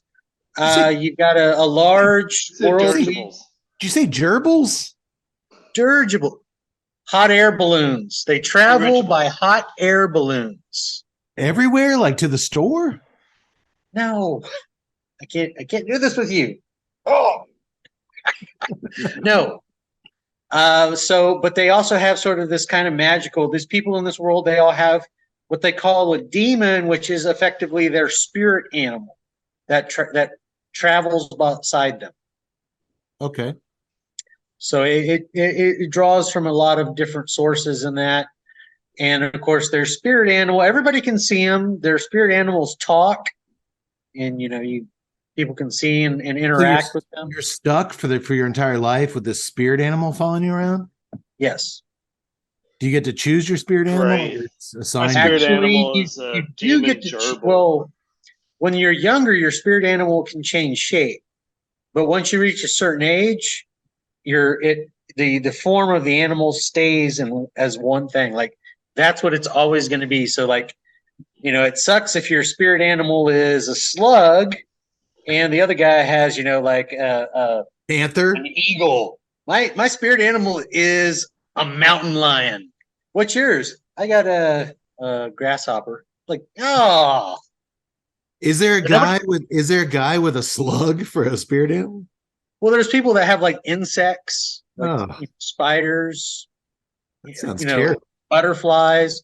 There's people that have a snow leopard. Spider is a great infiltrator. Do not discount the spider.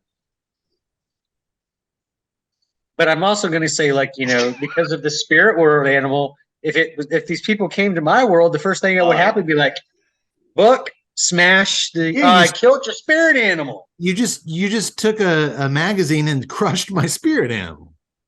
I am so sorry. Oh, I took my 8-pound cigar and I'm killing your spirit animal by trying to put out the ash on it. But if the spirit animal's demonic, can't it just shrug that book off and then be like, guess what? I'm from the seventh layer of hell and you're dead. Well, unfortunately, your spirit animal is also still organic in this world. Yeah, it's really it's a strange thing. Interesting. Okay. I'm the only one that was thinking of Young Guns. In the spirit world, asshole, they can't see us. You see the size of that chicken. If there had actually been someone with a giant chicken in the TV show, I'd have been like, I know what that's from. I know what that's from. You see, I would want to be some sort of bird so that I had the power of flight. Well, no, you don't have the powers of your spirit animal. They just hang out with you. Yes, that's what's so weird about it. Like, I have this, it's like I have this beautiful owl. What do you do with it? Oh, we just play video games, whatever. Yeah. You could like command it though, right? To like go shit on people's cars and stuff. I mean, you probably could, but if it wants to, but you got to talk to it and make some mutual decisions. Granted, Kate, in any relationship, you have to put forth some effort. I don't know. I'm just picturing a world where I'm like sitting on the couch watching, the XFL at 2 a.m, a replay on a Sunday night, sitting next to my spirit animal, a fucking turtle, just drinking IPAs with a goddamn turtle. Like, that doesn't sound like the worst life. What if you were like Hasselhoff in that movie and you had the puma? But let me ask you this, Yax. In the show, yeah, you had the puma. In the show, like there has to be like romantic relationships. So if like a couple gets together, they have to be okay with their spirit animals because they're coming along for the ride, right? Basically, yes. Can you just tell your spirit animal to go wait on the couch? I mean, it's a fucking turtle. Well, I'm not saying like they have to be like side by side with them like every second. They can't. There is a certain amount of distance. There's an independence there. Yes. So it's like I don't think their spirit animal. I was like, I don't think their spirit animal is like right next to them while they're like, oh, I should have ate that 8th taco. I got to go to the restroom. Come in here with me. Okay. I was thinking. Idea. Why is that sock tied on that doorknob? My parrot's getting busy in there. Well, no, I was thinking they had to be closer than that. Like you go on a date and you're getting intimate with a woman, and she's like, "Whoa, what are you doing back there?" And like, "Oh no, that's my chipmunk spirit animal. He's getting in on the action." Like, oh god, it doesn't work like that. At least they didn't. That's my imply. I mean, oh yeah, this is a TV show. I mean, the books may have that. Like I said, I didn't read the books. I watched the show, which I took the lazy way out. Okay, but you like it. It's entertaining. It was entertaining. Yes, I think they did a good job. Okay. Well, I also have watched a television show. I've watched a few actually. One we'll get to later. I actually, for the first time ever in my entire life, binge watched a series in one night. I've never done that. Wow. I bet I know exactly which series it is. We'll see, my friend. We shall see. I don't think you will, but it was so expertly constructed to where every episode ended on such a cliffhanger. I had no choice. We just kept going, and 7 hours later, boom, we did it. I've never done that before, but man, I paid the price the next morning. My God. But anyway, I over the course of probably 2 nights watched the new Netflix series Fubar, starring the one Arnold Schwarzenegger. No, that wasn't the one that got me all the way through. And to be honest, the last 2 episodes, kind of everything great that came before it kind of petered out a little bit towards the end. Have any of you guys checked out Fubar? I've only seen 2 episodes. Tut, you saw the first 2. Yax, did you see them all? Done. I loved it. I thought it was True Lies with a more raunchy comedic angle. It was True Lies with a more tongue-in-cheek comedy angle. It was True Lies that was much more in kind of my comedic sensibilities with sound effects and ridiculousness, but at the same time, they play it so straight that you don't lose track of the path of the story. Arnold hasn't done something this good since he came out of retirement after being governor. He is in his element with Fubar as a grizzled old semi-retired CIA agent who discovers right before he retires that his daughter is also a CIA agent, and they must now work together over the course of the series to stop this terrorist. Man, it's fun with a capital F. Doctor, you would love it. It's just fun. It's just really, really fun. And where the Tulsa King show I didn't finish with Stallone was ridiculous to the point of it's taking itself seriously when the things that are going on are too ridiculous to be serious. It didn't get the tempo right in Tulsa King. This is pure 80s CIA killing terrorists nonsense. It nails that genre that has passed us, but it has so much fun with it. I highly recommend Fubar. And a really fun cameo by Tom Arnold. Am I right, Yax? Oh yes, that was one that because I did not look at like who all is in the series. I didn't know I that just was started watching. I didn't know it was coming either. And man, talk about bringing just a taste. The introduction of his character is still just it kills me. I love it. I'm going to just say that. Bringing in that, because True Lies is as much Tom Arnold's movie as it is Arnold. And the way I put this movie is like it's True Lies, but it's imagine that the family never learned that he was about how great it is. And hold on, you guys are talking over each other. What'd you say, Yax? I said to me it's like True Lies, but his family never learns that he's a secret agent, and they just Oh, Tut, were you saying that we're spoiling it for you? I mean, you want to tell me who else is in this thing that's introduction was so great and spectacular, and that you know, we spoiled find out. We've done nothing. I said I loved it. That doesn't mean you're going to love it. You could hate it. I didn't know that Tom Arnold was going to be there, and I was looking forward to enjoying the thing as a fresh take. It wasn't so much that he was there; it was what he did with the role. His actual when he pops up isn't some great thing. Tom Arnold. You know Tom Arnold. You won't even like it. Buddies. Terrible. I will like it, Yak Boy. Not going to be your thing. I'll show you. No, that's one of the things that's one of the things that I thought was interesting is that in True Lies, you know, Arnold's got comedic talent. There's no doubt about it. But it just made it so much better that he was still, you know, the big hulking action dude that would swing into unexpected comedy stuff. But then you had Tom Arnold that was just knocking home runs out of every single scene that he was in. And it's interesting that when you fast forward and I started watching Fubar and how, you know, Arnold's not that physical presence that he is or that he was back then, but yet he was able to swing into that comedic stuff. Like, I'm sorry, the deal with the lipstick in the very first, it was transparent, but it was still so damn funny, even though you knew what was happening and you knew it was going to come. And it was still funny just to watch Arnold do the stuff and go through the father-daughter stick. I'm glad to hear that Arnold's in it. I'm glad to hear that he's doing good in it. I look forward to seeing that. Keep watching. It finishes with the. Well, no, I'm not going to spoil that for you, Todd.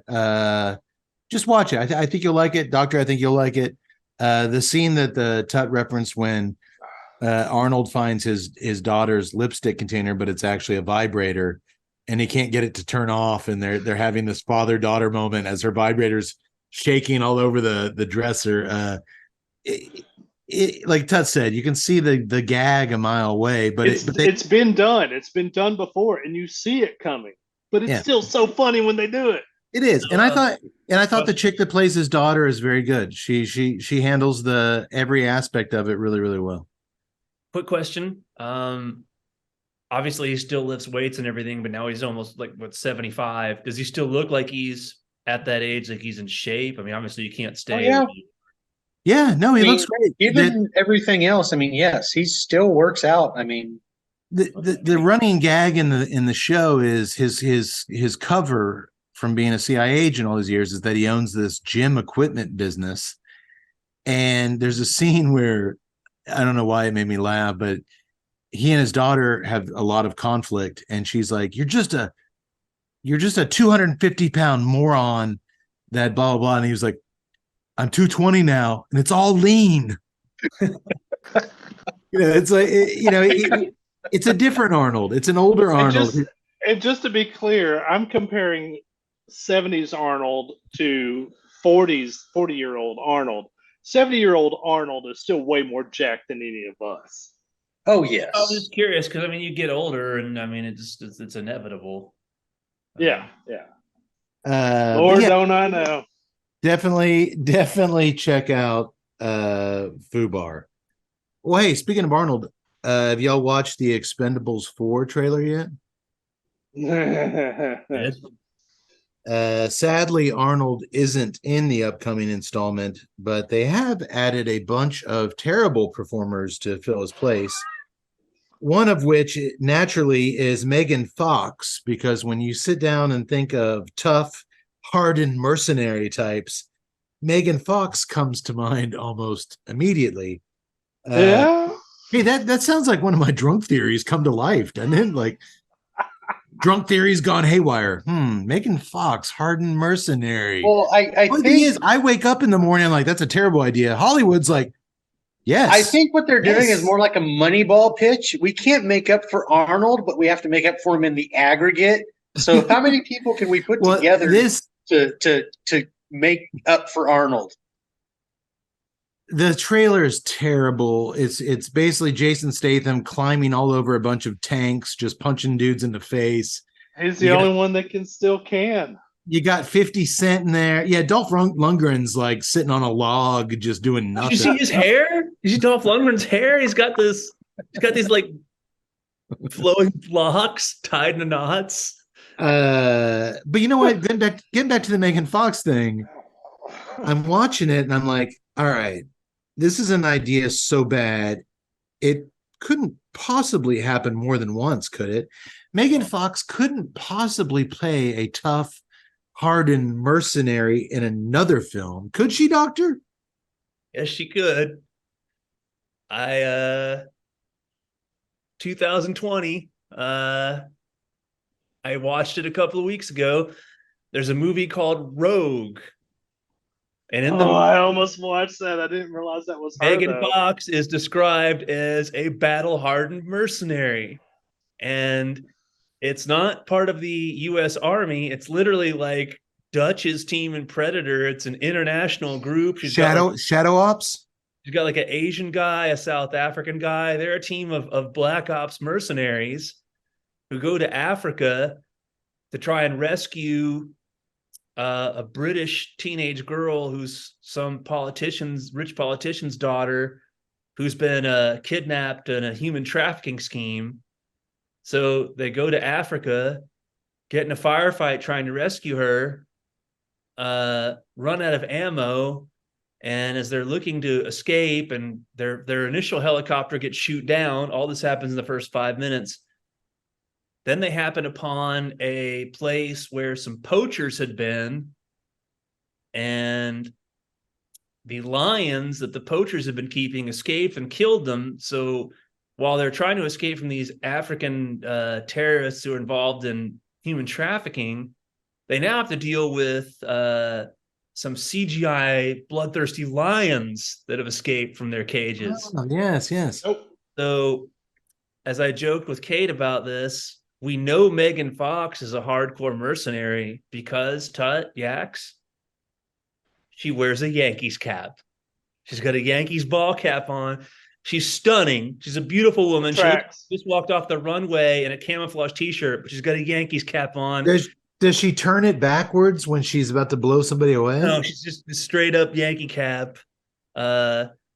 Just incredibly gorgeous. It's obviously, but yeah, she's what's your 20? She's got No, this see, I can't. That's my pet peeve in action movies. I mean, Sit rep? yeah, she definitely asked for a sit rep at some point. Dude, actually, and I gotta say this, it reminds me of a Family Guy scene when they do the cutaway and Brian's all, this is like a Boston junior college book report, and the kid's up there and he's all of a twist. I gotta tell you, not bad. So, Road, I'm gonna tell you guys, not bad. It was no, I can't do it. I can't do it. It was really entertaining, man. It was funny. It was good action sequences. The CGI lions are bad Sci-Fi Channel CGI. It was basically, if this movie had aired on the Sci-Fi Channel on a Saturday night in 2007, Cade and I would have been talking about it all week up to the Saturday night premiere. Let me ask you this, Doctor, because I hold Predator in there as one of the almost perfect films. And so as I've watched it over the years, the one thing that jumps out at me, which keeps it from being a perfect film, one of the few things, is Arnold is so fucking ripped in that movie. And not just ripped, a lot of guys are ripped. He's a 7-time Mr. Olympia ripped. He just walked off the bodybuilding stage. And I always, now when I watch it, I always think like the first time that he like encounters, or actually he's wearing a shirt through the first half. But like when he first strips down to that little vest and that Anna chick, like there should have been a moment where she was like, what? Like normal human beings never see somebody built like that. 27-inch biceps. I mean, he looks like a He-Man figure.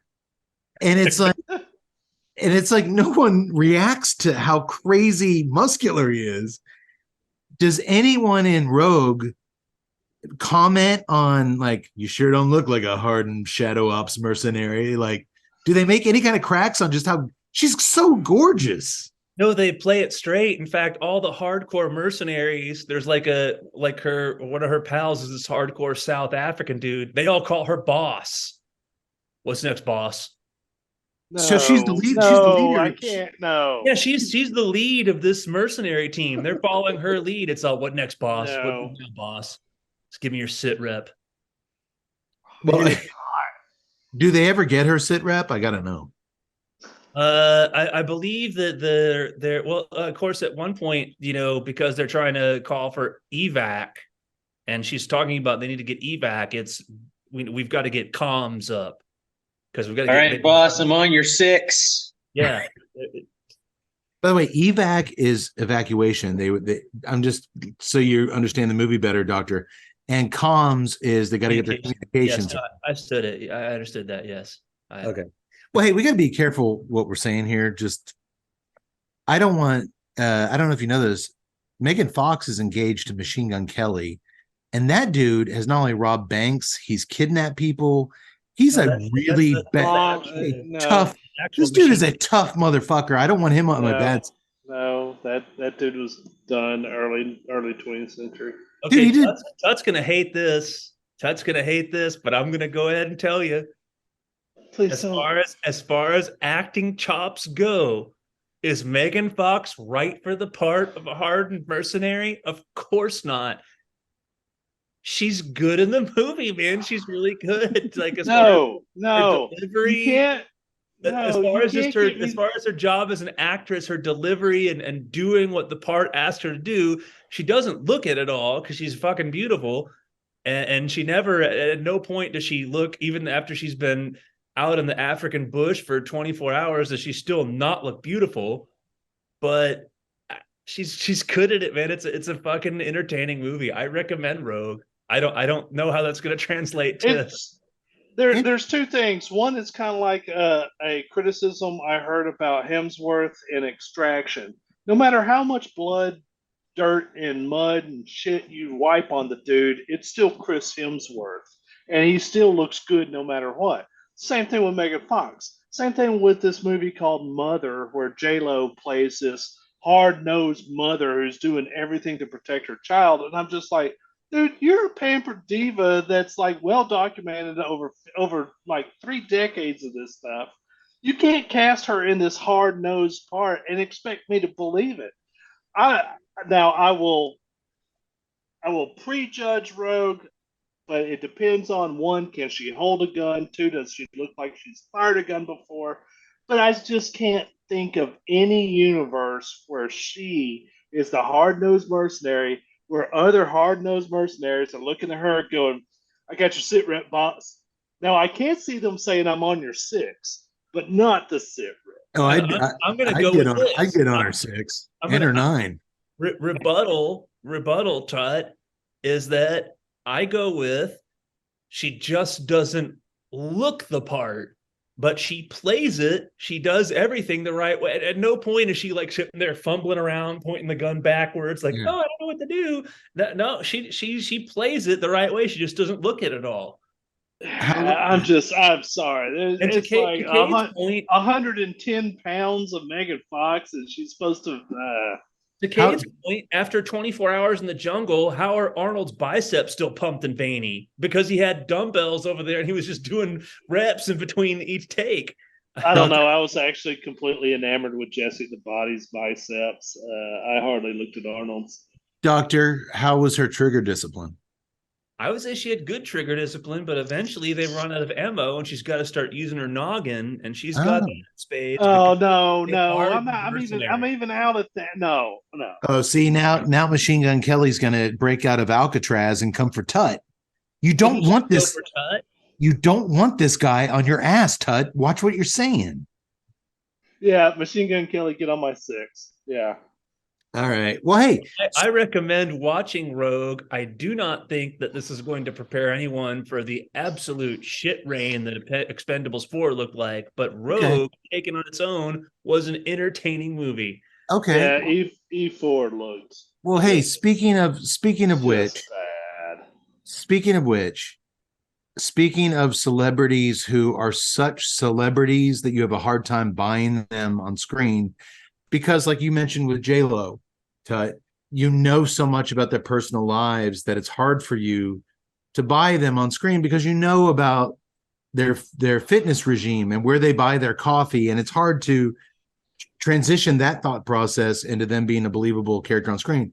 I watched, speaking of Expendables alumni, a new action flick that was released this year called Paradise City. It's on Hulu. And I'll say this, Bruce Willis gets a pass. He's in this film. It's marketed as his last feature film role before he retired. I'm going to give him a pass considering what we now know about his mental health over the last few years. But there are a lot of former A-list box office actors who sleepwalk through these video-on-demand movies. And I'm happy to report that Willis's Paradise City co-star John Travolta is not one of them. Travolta genuinely appears to give a shit every time he accepts a role, no matter how big the budget, and I love him for it. Think about this. Whereas the De Niros and the Steven Seagals of the world take job after job, and it comes across like they're just doing this to make their alimony payments. They're just showing up to work to bring home a check. Travolta finds a way to still take risks. Look at the 3 films that we did with him here in the show. The Fanatic, where he was that mullet-wearing Comic-Con weirdo that was obsessed with the horror movie star. Gotti, where he became John Gotti. And In a Valley of Violence, the Western with him in it. No. Even in the safer roles like Paradise City, he plays a gangster. He always manages to find the fun in the roles, and he has a unique way of making that fun infectious to the audience. Good on you, John Travolta. This dude is what a marquee fucking legend, Hollywood legend. It's how you should approach your career. He does not half-ass anything. I recommend Paradise City.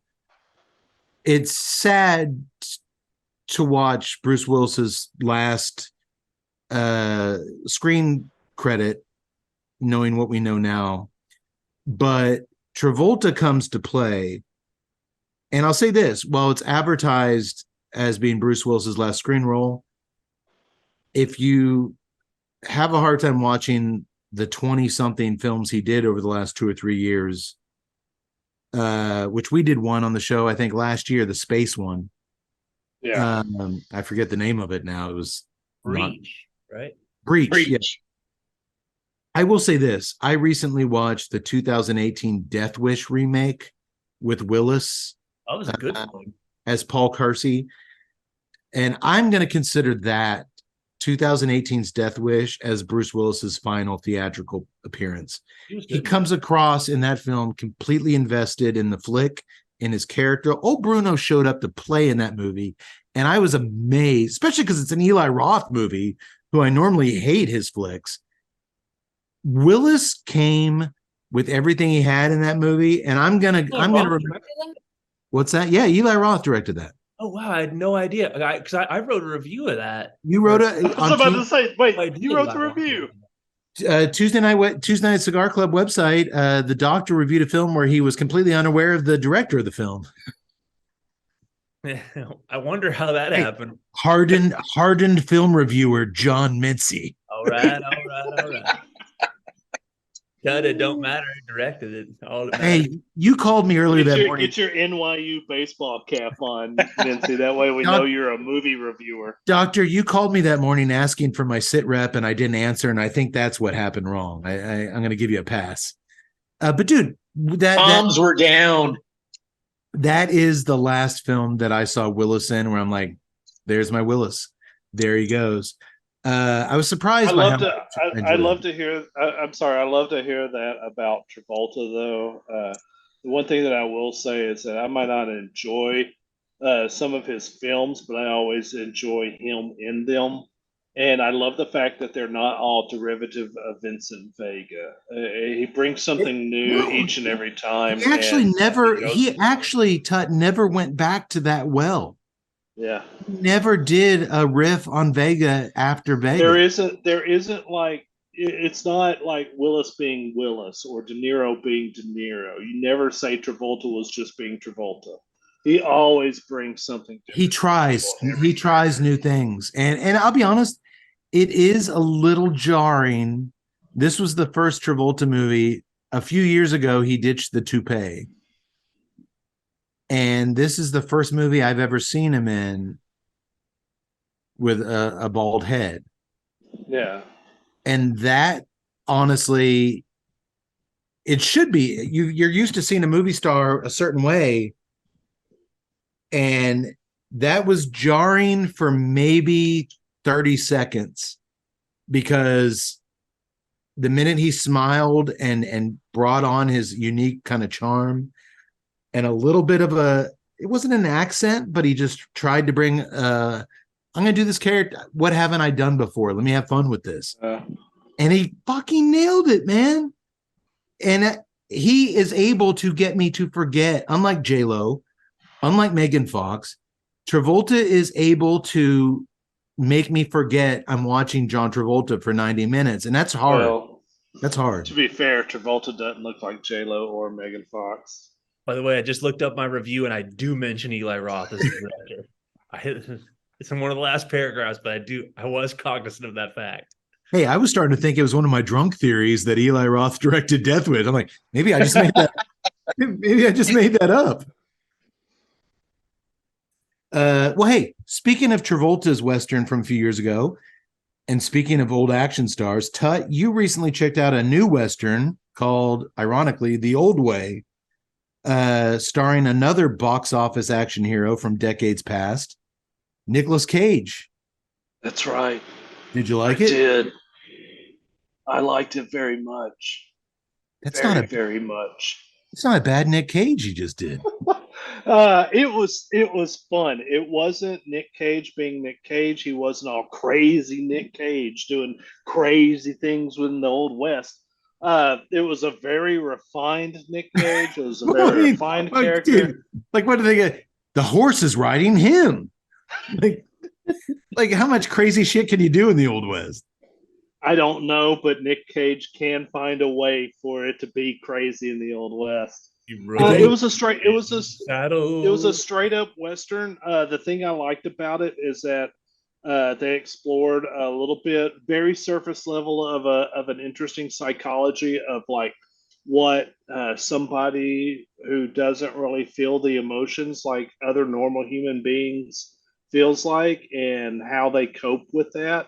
And it was just there's some really cool father daughter stuff in this movie where he's trying to relate to her, but also to get her to relate to the world around them while you're doing it. It's a very stereotypical revenge story, but yeah, it's fun and it works. The bad guys are fun. Um I just thought, of course, it's a western, so it's beautiful and there's a lot of shoot 'em ups. I just really appreciate it because Nick Cage is he's a very hard. I'm very hot or cold with him. I either really love his Yeah, stuff unlike or I really Travolta, hate his stuff. Cage can let his quirkiness. While I love and embrace something like Mandy, which we did on the previous episode, uh, and we also did that Willy Wizard Mm-hmm. where he fights the pizza The parlor animatronics. animatronic monsters. Um, which I thought he was very stoic and kind of controlled in that too. And I actually liked him in that movie. The movie missed, but him in that movie No, did he not. actually played it right. He actually made the right moves for that character. Did anybody see that movie where he played himself with the guy that plays Boba Fett? The unbearable weight of massive talent or something like that. Yeah, Yeah. yeah, I loved it. I thought that Was it was good? very. I thought it was very tongue in cheek. I thought it was very long, but I loved his relation, him and Pascal playing off of each other. The Mandalorian, I thought it was great.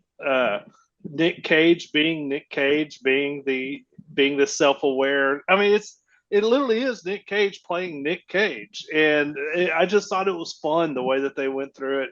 He poked fun at himself, but at the same time, there was some really kind of weird but relationship things going on. I liked it. I thought it was a good flick. Just a Well, little long though. there are rumors of a new Face Off film, a sequel with Travolta and Cage reprising their characters.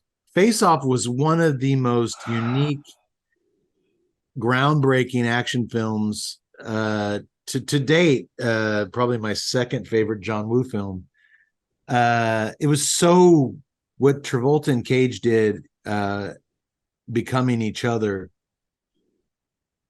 because of what Travolta is bringing to the table at this stage in his career, and because what we know Cage can do under the right circumstances. I'll be first in line to see if they do a face-off sequel. I will be first in line to see that thing.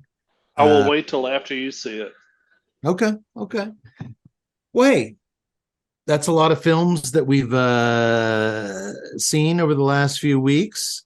A lot of books that we've all read, not just The Doctor and Yak Boy. We've all read books. I just don't want to. I just don't want to show off and tell you about all the books I've read. There's too many of them. Honestly, I lose track of them. Battle hardened book reader. I'm a hardened Battle battle. hard nosed. Where's your book? Where's your He's book? a hard nosed book reader. I just read since our last show, esteemed author Cormac McCarthy passed away, and I've read Blood Meridian 10 times now, and I'm the only one who gets it. One day, maybe over a cigar at the fire pit, I'll explain it to you guys. But Cause the doctor to leave, man. well, the doctor's gone, boys. I am finally in the final third of this cigar. Hey, Chief. I'll I explain am just Blood barely Meridian. getting there. I'll explain Blood Meridian to you. Of course, doctors read Blood Meridian. He's got the glasses. You don't explain it to me, Chief. I'll explain it to you if you think you can understand it. I like Tuts. He's got the glasses. How could I read this book without these glasses? Hey, you know what? I was thinking Caden might actually have read, but God, he's got those fucking glasses on. I'm going with the doctor. He knows what's going on. I have read Blood Meridian. And I understood it. Well, Doctor, I actually would like to talk to you about Blood Meridian, but we'll save that for another show. Boys, are you guys in the final third of the cigar? Have any of you switched to our second cigar? No, I'm finished. I don't think I'm going to get a chance. I'm going all the way down, man. Going all the way. Oak, earth, pepper, mild, medium pepper, and mineral. Does that sound? Tut, you still getting those nuts in your mouth? No, the nuts were a one-time fantasy of mine. I put them in my mouth one time, and then I've never tasted them again. Yeah, the woodsiness is there. The pepper is slowly starting to crank up. I'm a little bit behind you, but yeah. Basically everything you just said. I mean, I would say woodsiness, but I mean, I'm fairly certain there is a small forest in this cigar. I think you might be right. All right. Well, you know what? Unless something shocking happens in this final third, let me know. Do you guys want to talk price point? We've been smoking, Doctor. How long have we been smoking this thing? No, that I'm not factoring that into this at all. Okay. Is price contingent upon weight? Doc, just out of curiosity, how long have we been smoking this? You are right now exactly on 2 hours. Good Lord. And I've got There's still an hour left. Yeah. And then it will collapse in upon itself and the universe. Okay. Well, do you boys? And then there's going to be Maximilian from like the black hole in his little robot form sitting there waiting for you with one of these big ass stogies. Exactly. All right, boys.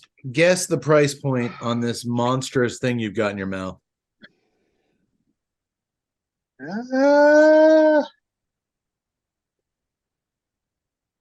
I don't even know. I'm going to go $14.99.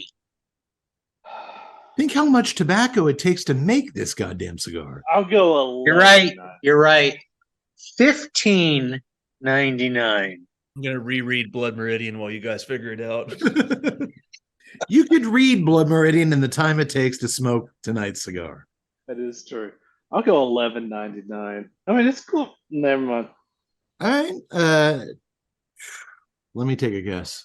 I'm gonna go bizarre. I'm not gonna go with the 99s. That's the popular choice. I'm gonna go $12.29. Let me look at my notes here. Price point. Oh shit, $12.29. I knew there was a 9 in there. That's right. I knew there was a 9 in there. I can legitimately see it within the $11 to $13 price range.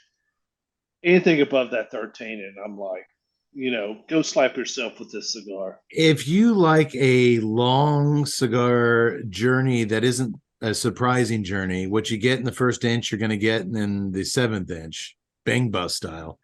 Actually, no, the opposite of the bang bus. The first inch is very different than the last inch on the bang bus. This could be the cigar for you. Construction wise, I honestly haven't had to relight it. I've left it for 5 minutes at a time, and it's still. It is kind of true. Will keep smoldering for days. It is like those Canadian wildfires. It just keeps fucking going. While these cigars were submitted to us, I'm going to touch it up. These cigars were. I did have to correct the burn line a few times, but I've never had to relight because the draw went out. Well, these cigars were submitted to us by General Cigar Company for review. You can go right now to famoussmokeshop.com and grab a box, a very heavy box, I should imagine. Shipping alone has got to be in the hundreds for these things. But that's why you go to Cigar Monster, pick out a $5 to get free shipping, and then you add this bad boy to your cart. The number 8 Maduro is on sale now, and using promo code TNCC20, As always, you get $20 off your purchase of $100 or more. So head over to Famous Smoke Shop. If this sounds like something you want in your mouth, go to famoussmokeshop.com, pick up a box. You've been warned. You got to have room for these things. If you've got a small desktop humidor, you're screwed. I have a tower. I have multiple humidor. I had trouble storing these things. It's they're massive, but you know what? Jokes aside, I honestly thought it would be worse. And ironically, it is my most memorable La Gloria Cubana I've ever smoked.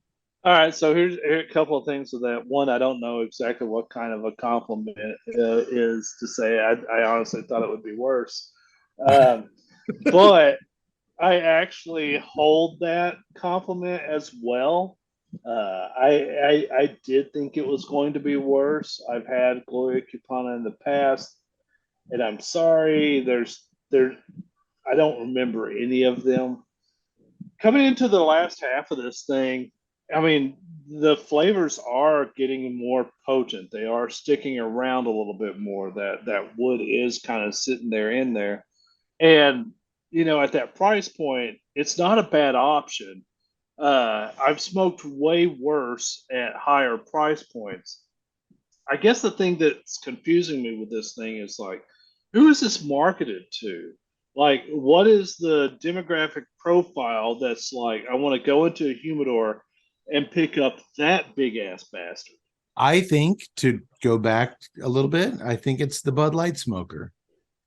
I think it's the guy who wants the most for his bang for his buck. And if he can drop $12 for 3 hours, something that's 4 hours, it's going to last him for 3-4 hours. Boom.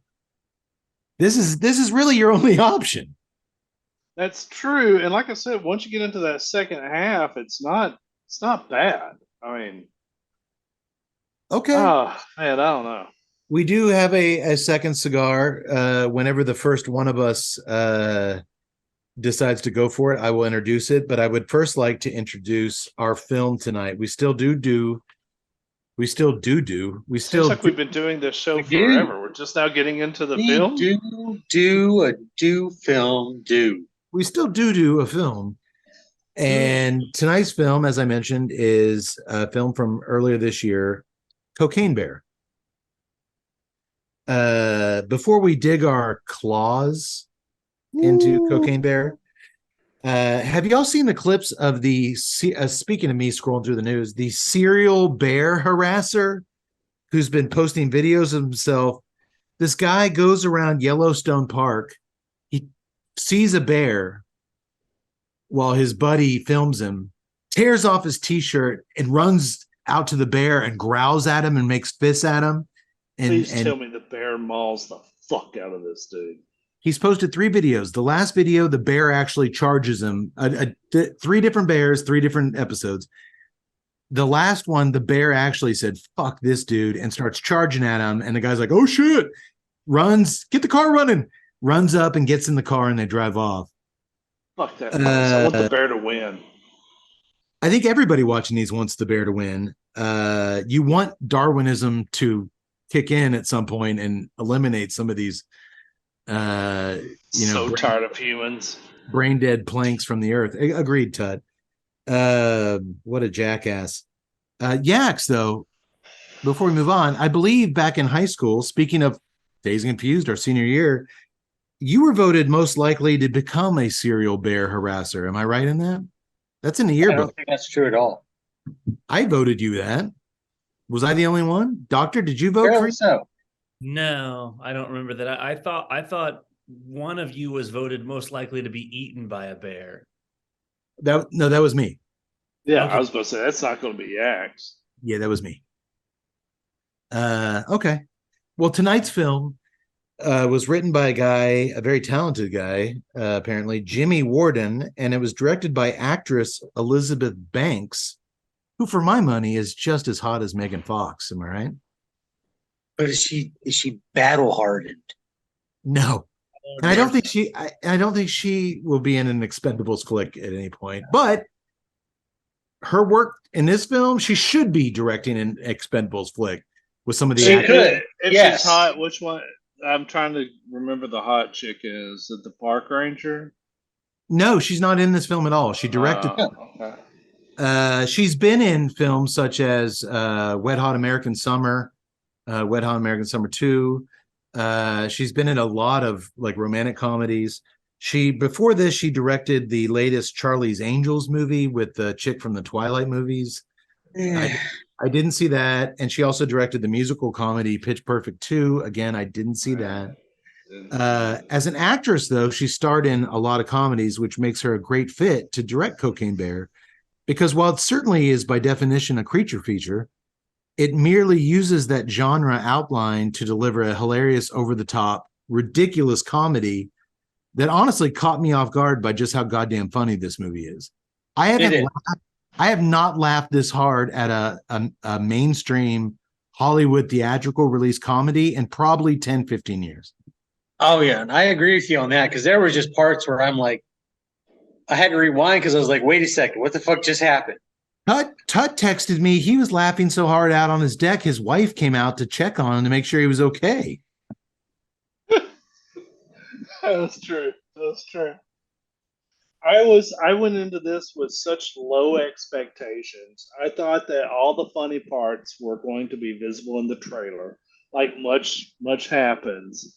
And there was so much gold left in the actual movie. It's hard. It's hard to live up to the name Cocaine Bear, and it's hard to live up to and that the premise. And that the trailer and the premise alone.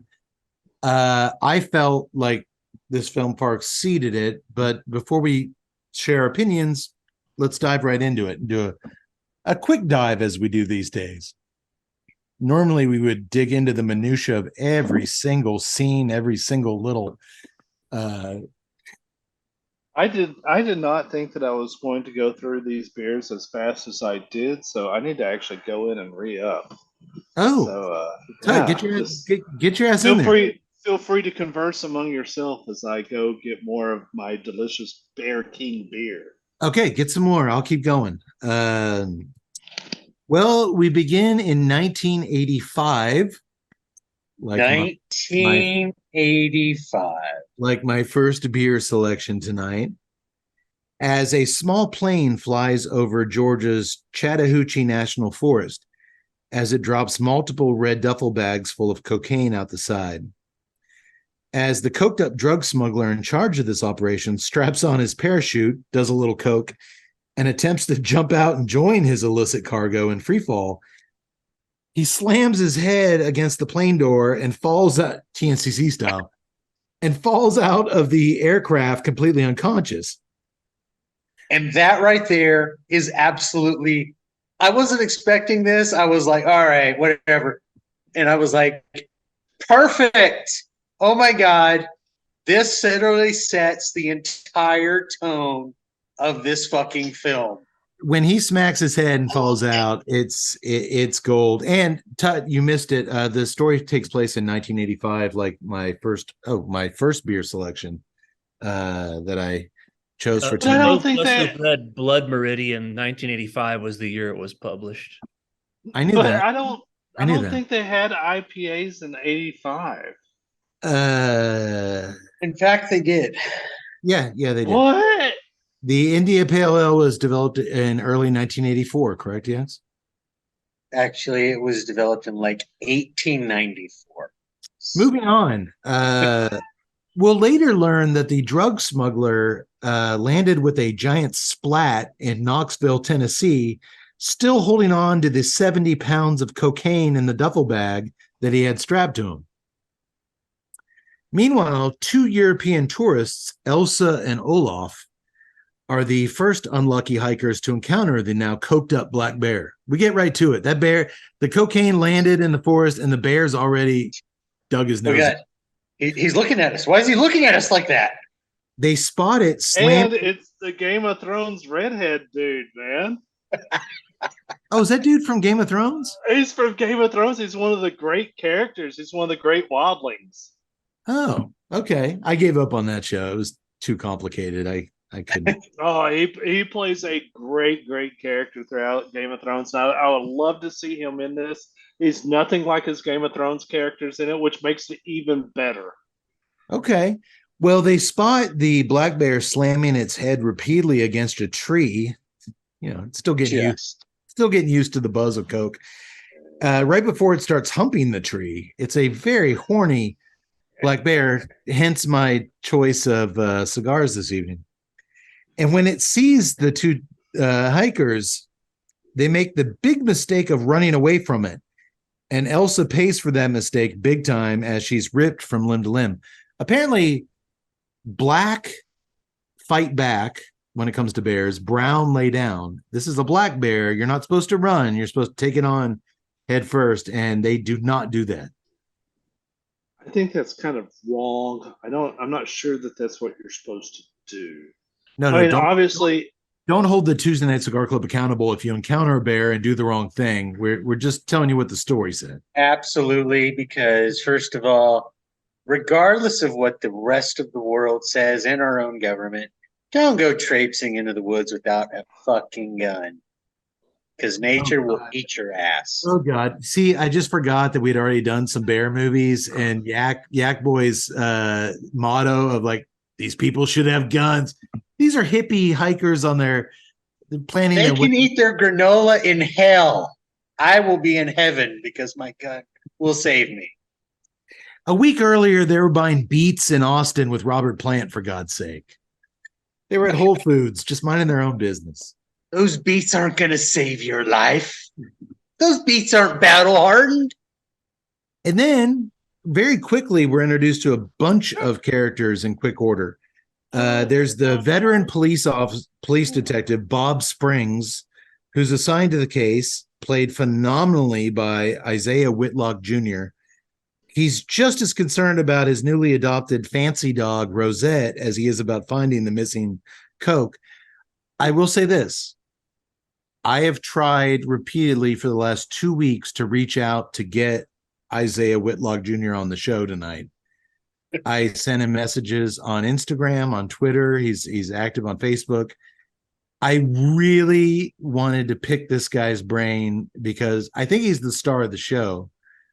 And I did not receive a response, but we're going to learn a lot more about Detective Bob Springs here very shortly. There's also because I do want to say that you are correct. He is the star of the show, and man, that would have been. I hope this guy gets the credit that he's due because he deserves it. Well, I think we were the ones to give it to him, and it's one of those missed opportunities. Damn it! There's also the late Ray Liotta as a drug king. I think he actually died since our last episode. Ray Liotta. We lost Ray Liotta, and we lost Treat Williams since our last show. Two really stand up. What a career those two dudes had. But Ray Liotta stars as a drug kingpin named Sid, who's responsible to the Colombian cartels for all the missing cocaine from the plane crash.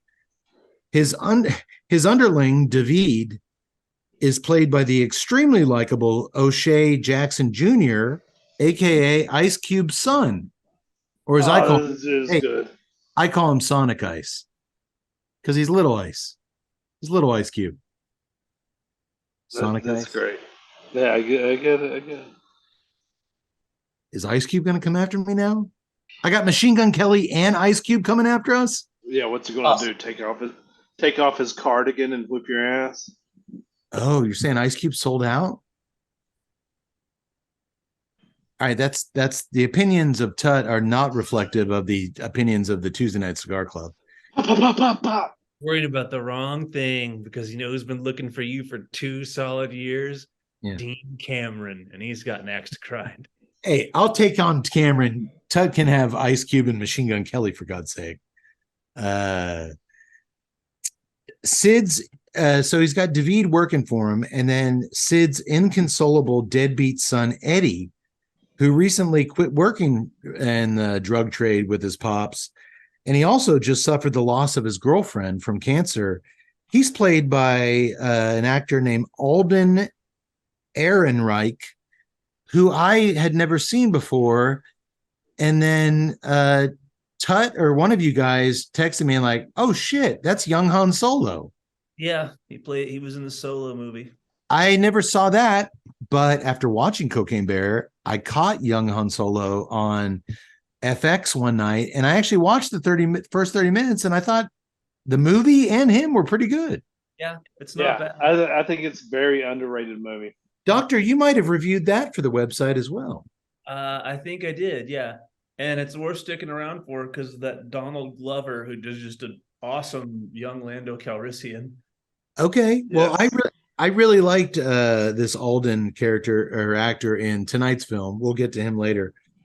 When we meet Eddie, his character, he's drowning his sorrows from disenfranchising himself from his criminal father and losing his girlfriend at a pub while doing shots and stuffing his face with some penny pasta. David I'm about to pee myself just remembering this. It's just pasta. David, Sid's right-hand man, shows up to enlist Eddie, his help once again in tracking down the red duffel bags scattered all over the forest.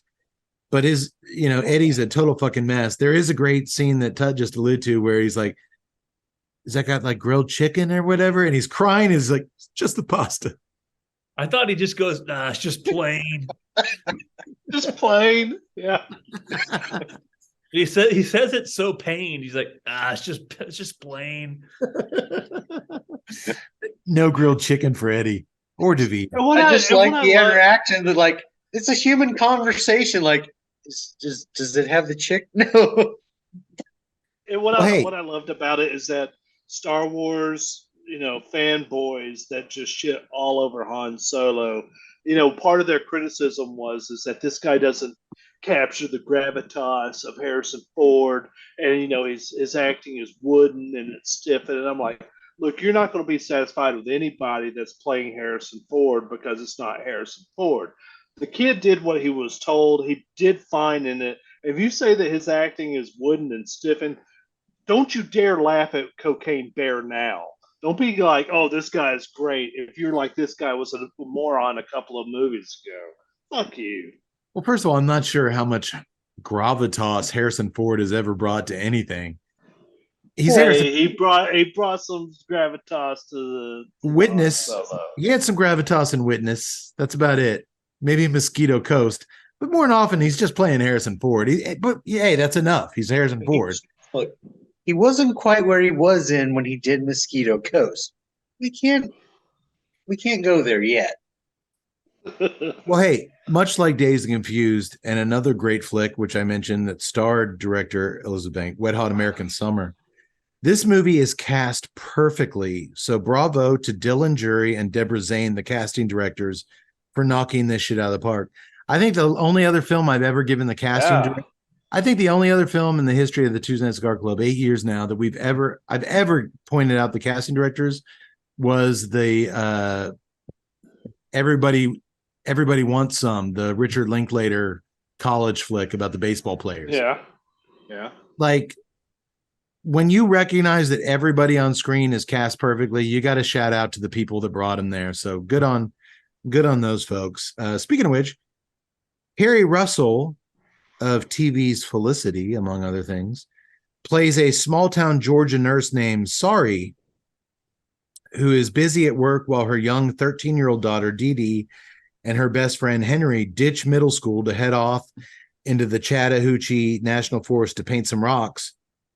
Oh, shit, Yax. That's where the Cocaine Bear is, isn't it? It is indeed. But they're headed towards the Secret Falls. Yax, you want to go there and harass that bear, don't you? Just like we knew you would in high school. Say it. Admit it. You want to harass that bear. I'm not a bear harasser. Tell the truth. Look, if the bear wants to cause trouble with me, I'm not going to back down. All right. Doctor, you voted for it too. You're not admitting to it, but I know you did. I never voted for Yax to be a bear harasser. Well, hey, guess what? Even these kid actors aren't completely annoying. They actually cast 2 kids that aren't unbearable on screen. Oh, I knew that was coming. I was impressed. If you didn't, I would. Tut, find your solace. I was impressed by everyone. And I was even more impressed when the two kids in the woods discover one of the duffel bags with cocaine, and they both put a heaping mound of it in their mouths before spitting. I was like, this is a Hollywood movie. They're not going to let these kids put cocaine in there.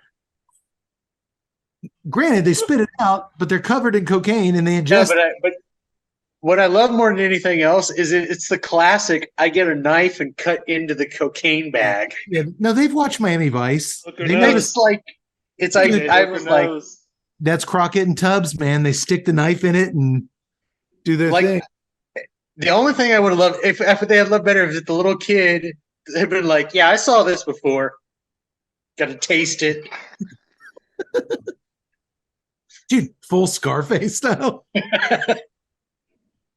Well, hey, that moment when those kids take the cocaine is when I knew that this movie wasn't going to pull back from its full potential. It really, all right, we're going to go full bananas. Awesome. Over at the Chattahoochee National Forest Visitor Center, we meet Park Ranger Liz, played by the scene-chewing Margot Martindale, who also starred in the brilliant Netflix original series from this year, The Watcher, which that is what I binge watched 7 hours of in one night. It's by Ryan Murphy, the guy that did American Horror Story, Scream Queens. Couldn't stop watching it, man. And she plays this neighbor of this uppity yuppie couple that moves into this fancy house in the Hamptons.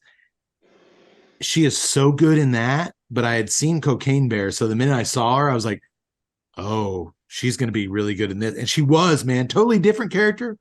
But I love when someone you know has been acting for 30, 40 years before you ever notice them.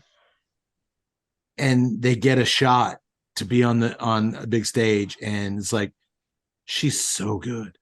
She's so I'm gonna have to watch The Watcher because she was also she played like one of the in one season of the show Justified that I was a big fan of with Timothy Olyphant and Walton Goggins. She was the main villain, I think, was like season 2. And she playing like a like Kentucky hillbilly matriarch. Oh, really? In that context. Yeah, she was fantastic. Oh, I want to see that now. Okay. And I love Timothy Olyphant. You've told me to watch that series. They're coming back with a new season of Justified. We'll see how that goes, man. The first like 4 seasons, I think they did 6 seasons of it. It was still pretty good, but like the first 4 seasons of that were awesome. And she was like the main bad guy in one of the seasons and was just fantastic. Okay. Well, Ranger Liz is soaked in expensive European perfume, nervously chain smoking as she awaits the arrival of her man crush, Peter, played by Modern Family's Jesse Tyler Ferguson. He's the hippie environmental protection representative who's due for an inspection of the park. He shows up and he says, you got a dusty beaver there, Ranger, as he examines a stuffed beaver on the counter. Yeah, well, I'm working on that. Oh, dude, it was straight up. Top, not top good, but 9.5. Yeah. Filmmakers, you will always win me over with a good beaver joke. Always. Well done. They're easy to do. But nobody ever does them. Not only that, but going back to your casting director, kudos. Just the juxtaposition of their two. I felt the Naked Gun vibes, and it just gave me it. I'll just say it. It gave me the warm and fuzzies. But dude, to me too. But to Tut's point, she's so nervous about this guy coming in who she's in love with, who visits a few times a year. I was expecting this Tom Selleck manly ranger with a mustache to come in, his little shorts and his little Smokey the Bear hat. And it's this kind of flamboyantly goofy gay guy played by the gay guy from Modern Family. I loved it. I thought it was the perfect turn shit over on its head and not what you would expect. And that guy was really good. He came to play and he chewed up the scenes just as much as she did. So the mom, sorry, enlists the help of Ranger Liz and Peter to find the missing kiddos on Blood Mountain. And Liz warns them that they also have to beware of a gang of pubes. What? Pubescent gang. They call themselves the Dew Champs that have been attacking hikers along the trails. And speaking of these young punks, David and Eddie stop at the now empty visitor center, now that they've gone off to find the kids, to take a piss, and the Dew Champs attack David in the restroom. How the hell are you going to attack Ice Cube's big-ass son with a pocket knife? Well, they do. It is a well-choreographed fight. Yeah. Brutal. It's almost like the bathroom fight in True Lies, smashing heads on urinals. That's what it reminded me of. It reminded me of that too. It was so well done. These three young thugs get taken out by David. He grabs one of their skateboards and just bashes them over the head with it. Which, by the way, Yak Boy, brings me to my third beer selection, the Kickflip Hazy IPA from Barrow Brewing Company. See a little guy on a skateboard?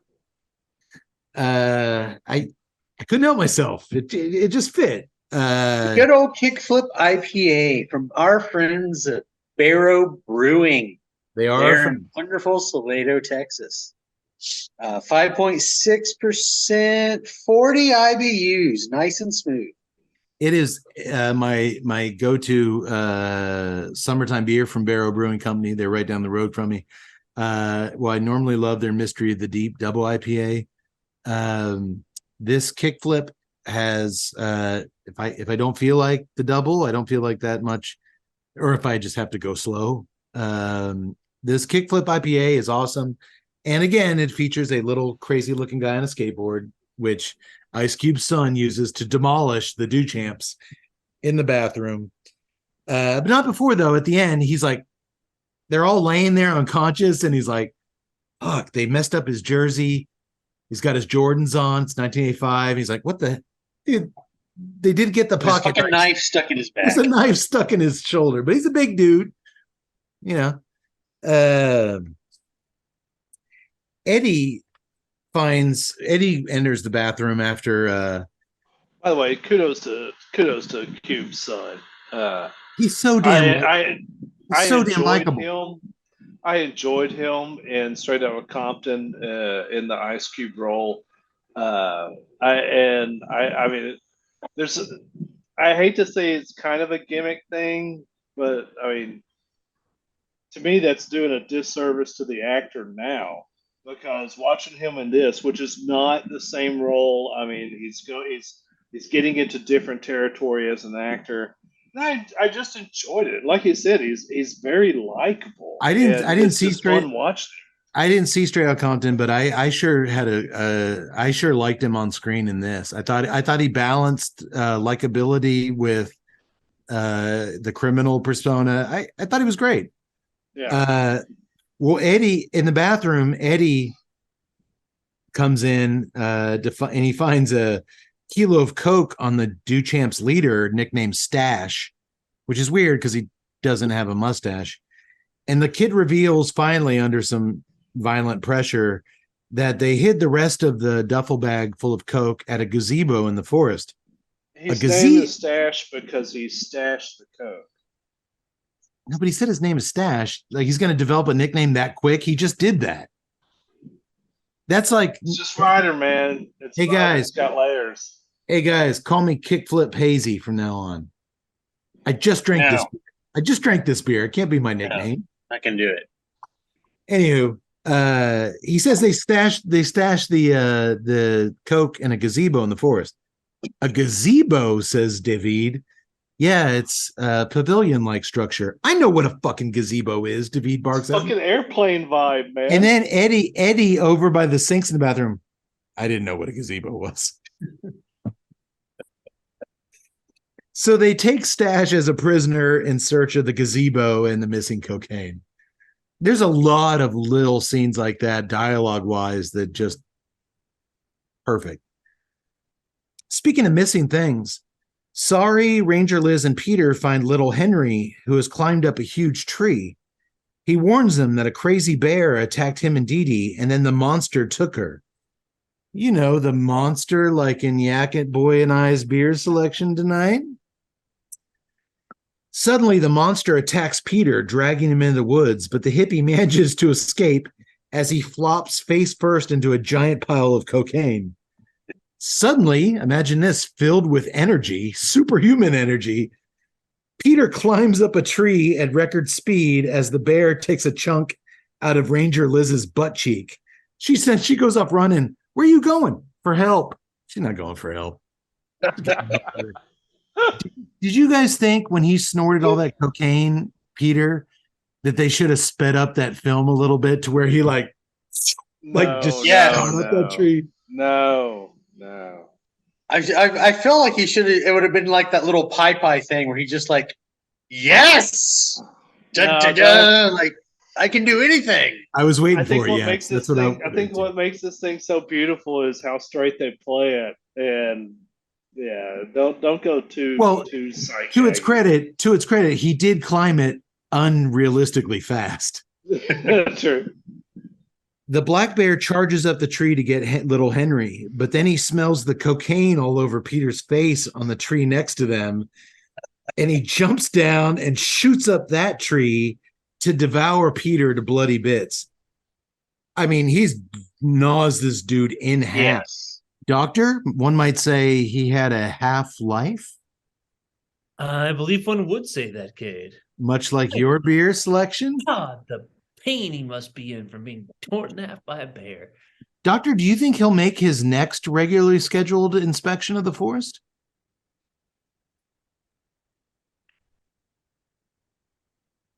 I'm afraid it's far too early to tell. Fair enough. But good on you for that half-life beer, my friend. He literally chews this dude now. The only criticism that I'll give in the bear scenes, and it's CGI, so whatever. But even at the very end, is that I wish that for the sound of it, they would have gone to the backcountry sound. We reviewed the film Backcountry. The wet, chewing, just really visceral audio. The just horrific sound. Well, so much of the movie, guys and gals, go back and watch our episode on the Killer Bear movie Backcountry, because a lot of the bear attacks in there are reactions to people hearing it outside of a tent or whatnot. So you hear the chewing, the gnawing, and just the sheer terror and pain. You don't get the audio side, but you certainly get the visual side. When Peter and his severed limbs fall to the ground, it's true. The bear follows them down and starts licking the coke off of Peter's torn off leg. This bear is addicted to this shit. Am I right, Doctor? He seems to be quite insatiable. He loves it. I hear it has that effect. I did some research. It does. The bear then heads over to the visitors center where Ranger Liz has gone back to call an ambulance and reload. And she's also discovered the two remaining Duchamp boys who got their asses kicked by David raiding her office. They're stealing the donation money and the suckers and the candy. These guys, they're just young punks. She accidentally, when they open the door and the bear's out there, she accidentally blows one of their brains out while trying to shoot the bear. Like Tut said, it's CGI. A lot of the effects was still a fun effect. CGI, but not Expendables 3 level offensive CGI blood splatter. I love how gory they went with the blood and the kills in this flick. It makes sense with a movie named Cocaine Bear that they should have, but I'm super impressed that they didn't hold back and they went all the way with it. The look through the hole in the head was just, it's CGI fun, but they made it fun, and I had fun with it. I love when Ranger Liz is like, "Oh, I'm sorry," and that the his buddy was like, "You're sorry." Right after Detective Bob shows up at the park and heads out on foot, because they have a close sign on the office where all this shit's going down with Ranger Liz and the Jew Champs. He sees the close sign, so he just takes a slurp of his he just takes a slurp of his big gulp and goes walking in the woods. An ambulance arrives right as he's out of sight. The Jew Champ buds had called an ambulance after getting their asses kicked by David. They have concussions. And even these fucking ambulance drivers were good. Mm-hmm. After discovering the dead punks inside the visitor center, one of their heads they found in a slop bucket, just a severed head. The cocaine bear attacks the paramedics. As the female paramedic helps the badly wounded Ranger Liz out to the ambulance, the male paramedic fights off the bear, and he catches a lucky break when the monster sees his red paramedic bag in the corner, and he runs after that, digging through it like there's got to be some cocaine in there. Dude, he's on the hunt for more blow. I love that was the thing that they distracted it with the non-cocaine bag because he's just after the blow. Yeah, that's how they used to get Vince Neil to come on stage.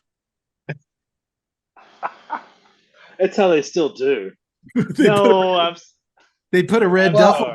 They put a red. I love the scene with the paramedics because the bear breaks down the door and it crashes on top of the paramedic and is completely reminiscent of Great Outdoors. Yeah, Great Outdoors. Great Outdoors. Only the thing is the door is crushing 300-pound John Candy, and this is a 500-pound bear crushing 175-pound string bean paramedic. Well, yes, I didn't say it was. I just said it was reminiscent. I didn't say it was exactly. This was not humorous. This was death. Probably should volunteer this, but does anybody besides me really want to do some coke right now? I wouldn't even know where to procure such things. I don't know what you're talking about. Let's finish this beer. Continue. Tug could probably ask around campus, but always going to get some fucking mushrooms probably. They're going to be like up here, snark, because they're going to think he's a narc. Yeah, I don't know if I think cocaine is still a thing, but I'm not sure if it's a. It's still very much a thing. It's not like made up. I mean, it's a real thing. Well, no, I know it's a thing. I was all right. Well, you. Sorry, that apparently derailed things. No. Todd, ask around, see what you can find out. Okay. Don't. Pure snark. Although, if I'm a 19-year-old college kid on campus and Tut with his gray ponytail comes up to me asking where he can score some blow, I might be fellow students.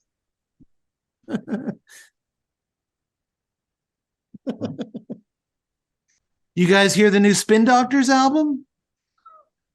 Red flags. Red flags. I've heard of this thing called nose candy.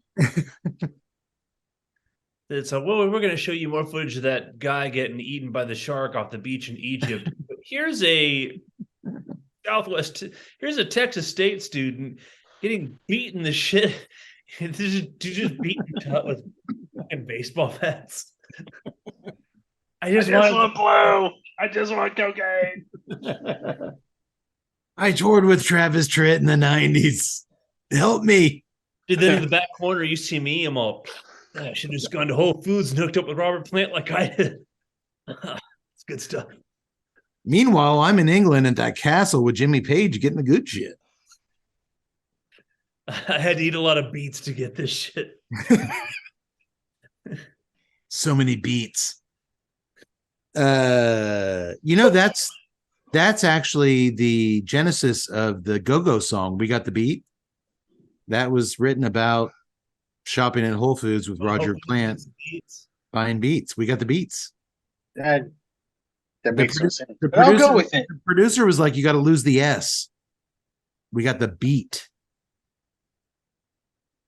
The medic races out to grab the back of the fleeing ambulance as Depeche Mode's Just Can't Get Enough begins blasting through the ambulance's stereo. Seconds later, the Black Bear's chasing them down the road in, 162 episodes. I'd never miss it. Hot Pursuit. But dude, she's stepping on the gas and that bear is coming. It ain't stopping.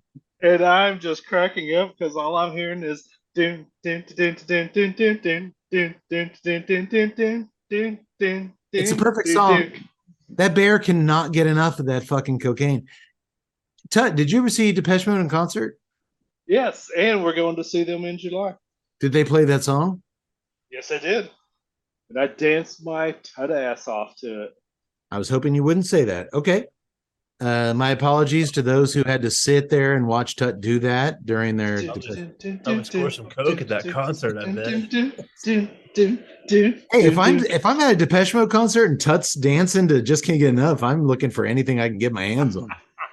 Speaking of it, I'll try to keep it very shortly. So I was not a synth pop fan until years of exposure with my wife. We went to ACL. It was a year they had all the synth pop bands there. So Cure, Depeche Mode, all the big heavy hitters. And I'm like, all right, I kind of remember them from the '80s. I didn't really like it. Man, when they came out with Personal Jesus, and it was just boom, boom, boom, boom, boom, boom, boom, boom, boom. Man, it sounded fucking great. And then I became a Depeche Mode. All right, in the story.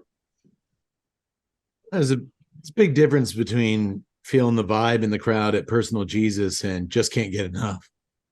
No, it's not. No. Everything counts in large amounts. It's like sitting in a Cure concert and being like feeling the wave of the music washing over you as they're playing The Forest, as opposed to like Friday I'm in Love. Like, Dude, I like both of those, man. It's like, why can't you like Friday I'm in Love as opposed to the intro of Pictures of You? I mean, there's room in this great expansive universe for all of it. Come on in, boys. The water is fine. I like your optimism, Tut. I don't share it, but I like it. The bear eventually jumps in the back of the ambulance. This bear is running about 45, 50 miles an hour at this point, sending Ranger Liz skidding down the road on her gurney. The ambulance driver did her job and strapped Ranger Liz properly to this gurney. Face first, she flops down on the pavement and it just takes off her entire face. And it was a good scene. And then the bear devours the male paramedic. Dude, it breaks his arm in half. His wrist is like hanging off with a severed bone sticking out. And just then the female medic crashes into a tree, sending her flying through the windshield. It is a great action sequence altogether. And like I said earlier, it kind of makes me wish the stupid Expendables 4 would take a risk and hire Elizabeth Banks, who directed this movie, to direct an Expendables movie rather than the guy who directed 2014's Need for Speed. That's who's doing the new Expendables movie. Did you guys see that movie? I did. Wait, what was Need for? No, I was thinking of the movie Speed. No, Need for Speed. It had the guy from Breaking Bad, Aaron Paul. It was based on the video game. Nobody ever saw it. They did the best they could with what they had available. They had millions of dollars. Doesn't pay anybody for this stuff, so they had millions of dollars, Yaks, and they didn't do anything. And now they're giving this asswipe another chance. Gotta love it. Well, David, Eddie, and the punk kid Stash finally reach the gazebo, the pavilion-like structure, after a long hike through the woods full of emotional bonding between Eddie and Stash. But they have a surprise waiting for them. Detective Bob, gun in hand, is on the roof of the gazebo with one of the red duffel bags filled with booger sugar. Okay, folks, I'm talking to you at home. Even if you listen to our show and think you have the full story of the movie and you don't want to watch the film, I am going to implore you, everyone, to at least jump ahead to the 56-minute mark and watch this gazebo scene, as it is the funniest, most brilliantly constructed, well-orchestrated comedic scenes I've seen in a movie in maybe 10, 15 years. From a directing, acting, writing, editing standpoint, it is pure fucking perfection. Tut, do you agree with me? it's fucking gold, man. It is gold. I was literally laughing so hard, my wife had to come out and check on me to make sure I was okay.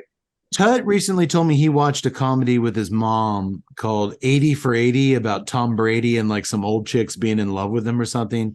And he was like, it sucked, but there was this one funny scene.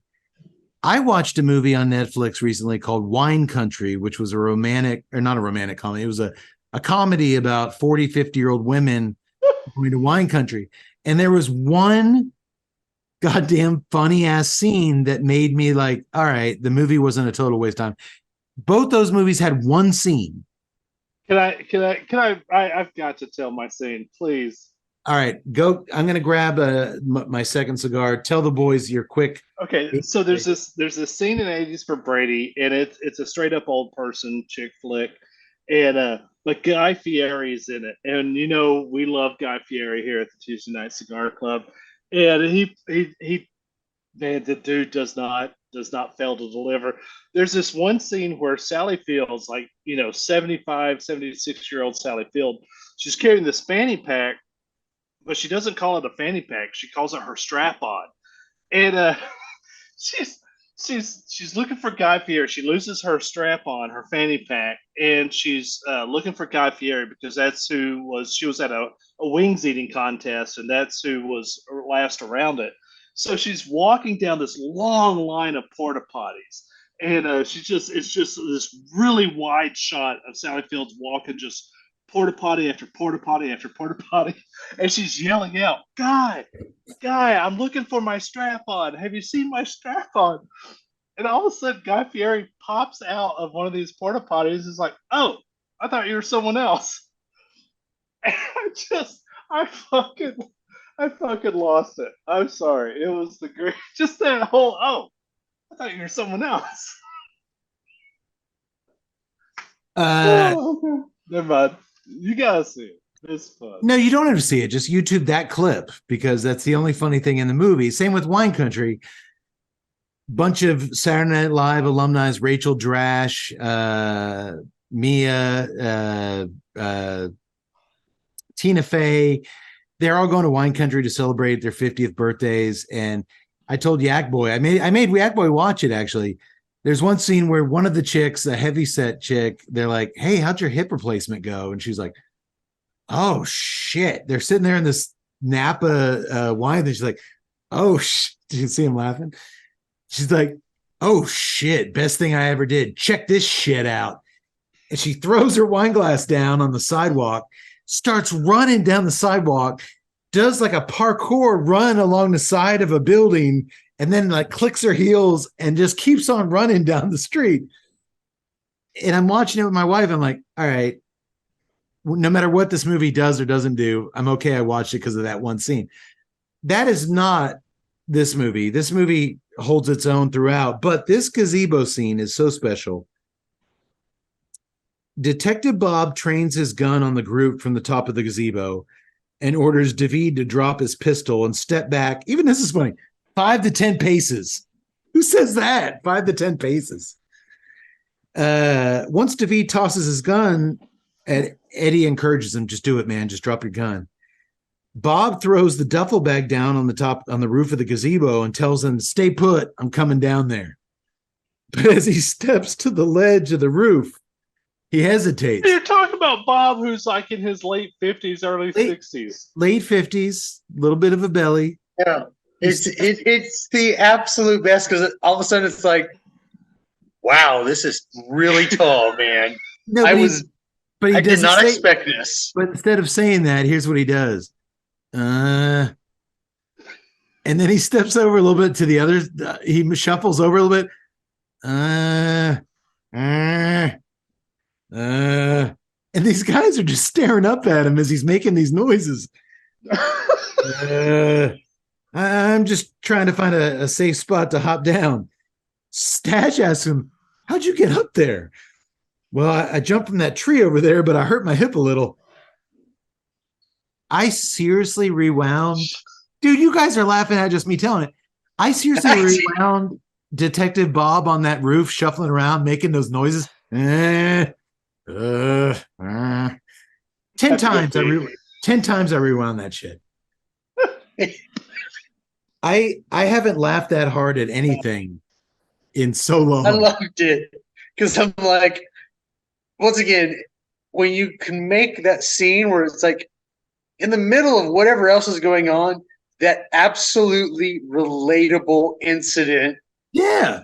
And that is it. You're like, I know what that guy's feeling right this second. Dude, I've done that with my kids at the playground. I've gotten somewhere, I'm like, and I think I've made those noises. And dude, Let's go down this way. Oh. and the editor brought up the noise that he was making. It was like so in your ears. Oh my God, dude, it was so good. Well, David makes a move for his gun, and Detective Bob shoots off 2 of his fingers with one shot. Only Stash can't figure out how the hell he shot off David's middle and pinky finger with one shot. They're not even next to each other. How the hell do you do that? Bob allows Eddie to recover his friend's. They're laying on the ground at this point. He allows Eddie to recover his friend's fingers and put them in his pocket, so hopefully they can be reattached later. As David cowers underneath the gazebo, he ran and grabbed his gun back, and now he's under there with a gun. They're at a standstill, a Mexican standoff, if you will, with Bob trapped on the gazebo's roof and the boys still down on ground level. And that's when the cocaine bear shows up. Luckily, the black bear's crashing hard from its latest coke binge, and he collapses. Keep in mind, Eddie and Stash are still laying face first on the ground as Detective Bob instructed them to, and the bear collapses directly on top of Eddie. Oh, man, you fucked Detective Bob size. What the fuck? Eddie gasps from underneath the 500-pound beast. Can you just, try to move it? Stash asked Eddie. Oh, of course. Why didn't I think of that? They wait and they wait as this bear is snoozing until finally David and Detective Bob call a gun truce. All right, nobody shoot each other so David can check to see if the bear is still breathing. He might be dead. Stash, by the way, is still laying right next to Eddie, but he's so stupid and lazy, he's completely useless. Are you okay? David quietly asked Eddie. What do you think? He's still breathing. The bear's still breathing. He's probably going to wake up eventually. Not he, she. What? Stash asked. The bear. It's a girl. Oh, yeah? Well, how do you know that? Because its vagina is on my ear. When the kilo of devil's dandruff suddenly falls out of David's back pocket, he had that 1 kilo he got in the bathroom. The bear senses cocaine, snaps out of his coke coma, and starts clawing at the package. What the hell? I'll be damned, says Sergeant Detective Bob, shaking his head as the bear lies on her back and shoves the entire packaged kilo of cocaine down her throat. Then she gets up and starts dry humping Eddie. She dry humps him for a while. She picks him up and starts dancing with him. What is this? He asks. I don't like this. I did a little research, boys, and apparently cocaine can make you horny as hell. Did y'all know that? I do now. I've heard such things. Who knew? The men are all afraid to shoot in the event they'd shoot Eddie, but suddenly the bear releases her embrace and lets out a monstrous growl. The quick-minded Detective Bob tears open a fresh kilo from the duffel bag with his teeth, starts raining it down on the cocaine bear, who's loving it. Stash says something like, "It's cocaine Christmas." Dude, it's snowing coke off the top of the gazebo. Then Bob tosses another kilo into the woods to buy them some time. But while Stash is smart and immediately runs away into the woods, David points his gun back up at the detective. There's $14 million worth of coke in that duffel bag, and he's determined to take it back to his boss, Sid.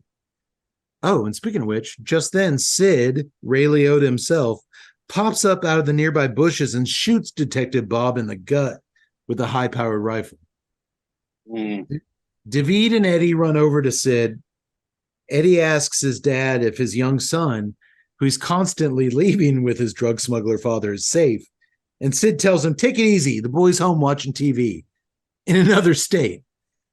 How long's he been home alone? Are you kidding me? Sid screams. You left him with me. Do I look like Daddy Daycare Center to you? All right. Daddy Daycare, the Eddie Murphy movie, didn't come out until 2003. Just saying, how'd they let that get into this movie? A rare miss. Expression. Rare miss. Or maybe they were all doing coke. I don't know. Daddy daycare could just be an expression. I don't think so, Doctor. I think they fucked up. All right. I'm going to go do or maybe, oh God, no, get back here. I'm so Now sorry. you made the doctor leave again. Again, it's like third time I've driven him off, damn it. The men go back to the pavilion-like structure to get the bag of coke, but when they get there, it's gone as Detective Bob has kicked it off the roof to pacify the black bear. That bear loves coke, the detective sighs. Bob's partner, Officer Reba, who at the beginning of the film he left his fancy little dog Rosette with back home, she shows up all of a sudden, gun drawn. But it turns out she's crooked and she's working for Ray Liotta. She's working for Sid. Bob is completely disappointed in Reba, but he still has to ask, I trusted you with Rosette. Who the fuck is Rosette? Sid asks. The dog in my car, Reba answers. You left a dog in your car? Ray Liotta says. You left my son in St. Louis, Eddie says. So good. So good. With his dying breath, Detective Bob tells him that the bear took the bag of coke dead north in exchange for Sid.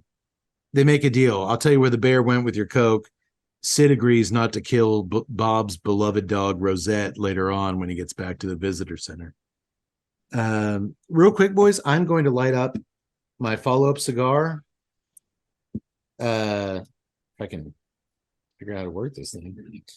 It is, I figured, what could we pair with the cocaine bear besides that giant bear dick that we smoked earlier? Our follow-up cigar is the Shady Moose.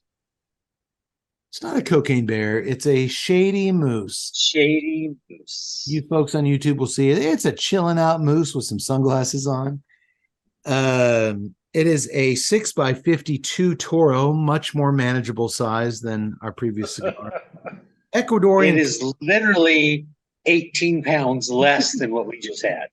Ecuadorian Connecticut wrapper, Mexican binder. Get this, filler from United States, Colombia. Don't get a lot of that tobacco. Dominican Republic and Nicaragua. This is a 6-country blend in the Shady Moose. I'll tell you what it costs at the end of the show. Back in March, Chillin' Moose, which was the original brand, and its beefy sidekick, the Bull Moose, which was a much larger size.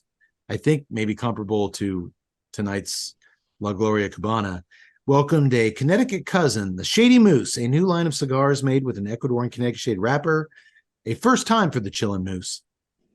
Shady Moose launched as a full-time line with 3 new sizes, including the first Toro in the growing Chili Moose line. John Hakeem, brand manager of Chili Moose, has this to say.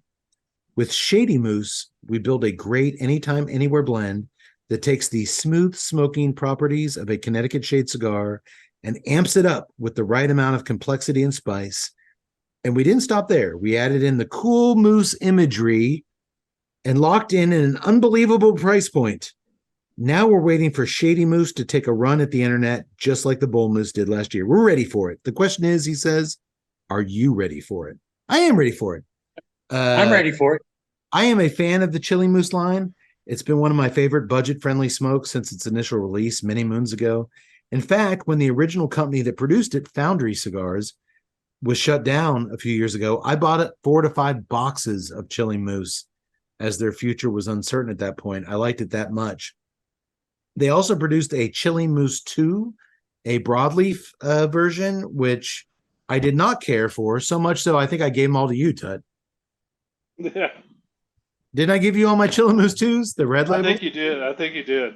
Okay, so that's what I'm going to light up here moving forward. And we'll talk about that awesome price point perhaps later as we go along. Meanwhile, further in the forest, Sari and little Henry have been tracking teenage Dee Dee as she left paint and clothing trails as the black bear was dragging her off. They come across Olaf, remember him from the beginning of the film, the eccentric hiker, and he agrees to help lead them to the Devil's Bear's cave. When they enter the cave, they quickly find a wounded Dee Dee surrounded by coked up baby bear cubs covered in white powder, which Dee Dee tells them, don't worry about them, they're harmless. They look like polar bears, Henry says. And he's accurate. They do look like little polar bears. When Serie and the kids hear a commotion from outside the cave, they shuffle out the back exit that takes them on a rocky ledge running behind two massive waterfalls. From a cinematography standpoint, this all looks amazing, by the way. Leaps and bounds over most straight-to-video creature features. So kudos to cinematographer John Guleserian. Apologies if that's not correct. For his work here. And obviously there were some visual effects done with the waterfalls and the forest at night. But man, the movie just looks great, right? I thought it did. I really did. I don't think this was a straight to video type deal. It actually had a theatrical. Well, no, release. but when you watch so many direct to video creature features, you really appreciate how good this movie is. It looked like you should watch it in a movie theater, which is saying something. Soon Sid and his crew find the cave, and now they're out on the ledge with Sari and the kids. There's a duffel bag dangling from a tree branch above, but before Sid will let anyone go, he wants that bag. Two coked up bear cubs begin pawing at Sid's legs. When he throws his rifle at David to shoot the baby bears, Eddie's already refused to do so. Sari grabs the gun in midair, and instead she points it at Sid, saying, hey, I'm taking these fucking kids out of here. But then the mama bear shows up, the cocaine bear, and she's super pissed off. Sari and the kids jump over they have no choice. There's a bear, there's a guy with a gun, boom. They jump over the edge into the waterfall, and Eddie and David soon follow suit. But not before Sid, Ray Liotta, accidentally shoots David while trying to kill the cocaine bear. And he actually does shoot the monster. The cocaine bear plummets off the side of the cliff and lands with a thud on another ledge down below.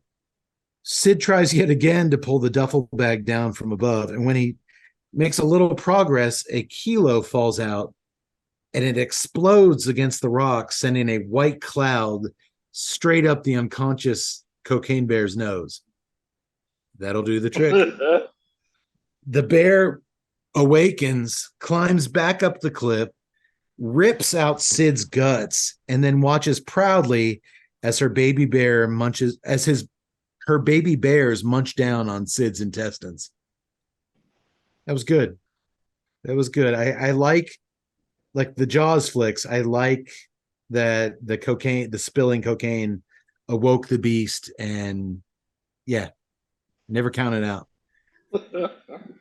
Down in the water below, David is in bad shape, but Sari is a talented nurse after all, so she's able to help him. Eventually, dawn arises, and all the survivors make their way back to the visitor center. Reba, the crooked cop who bailed on the action long ago, comes out from her car and hands Eddie Detective Bob's pet fancy dog, Rosette.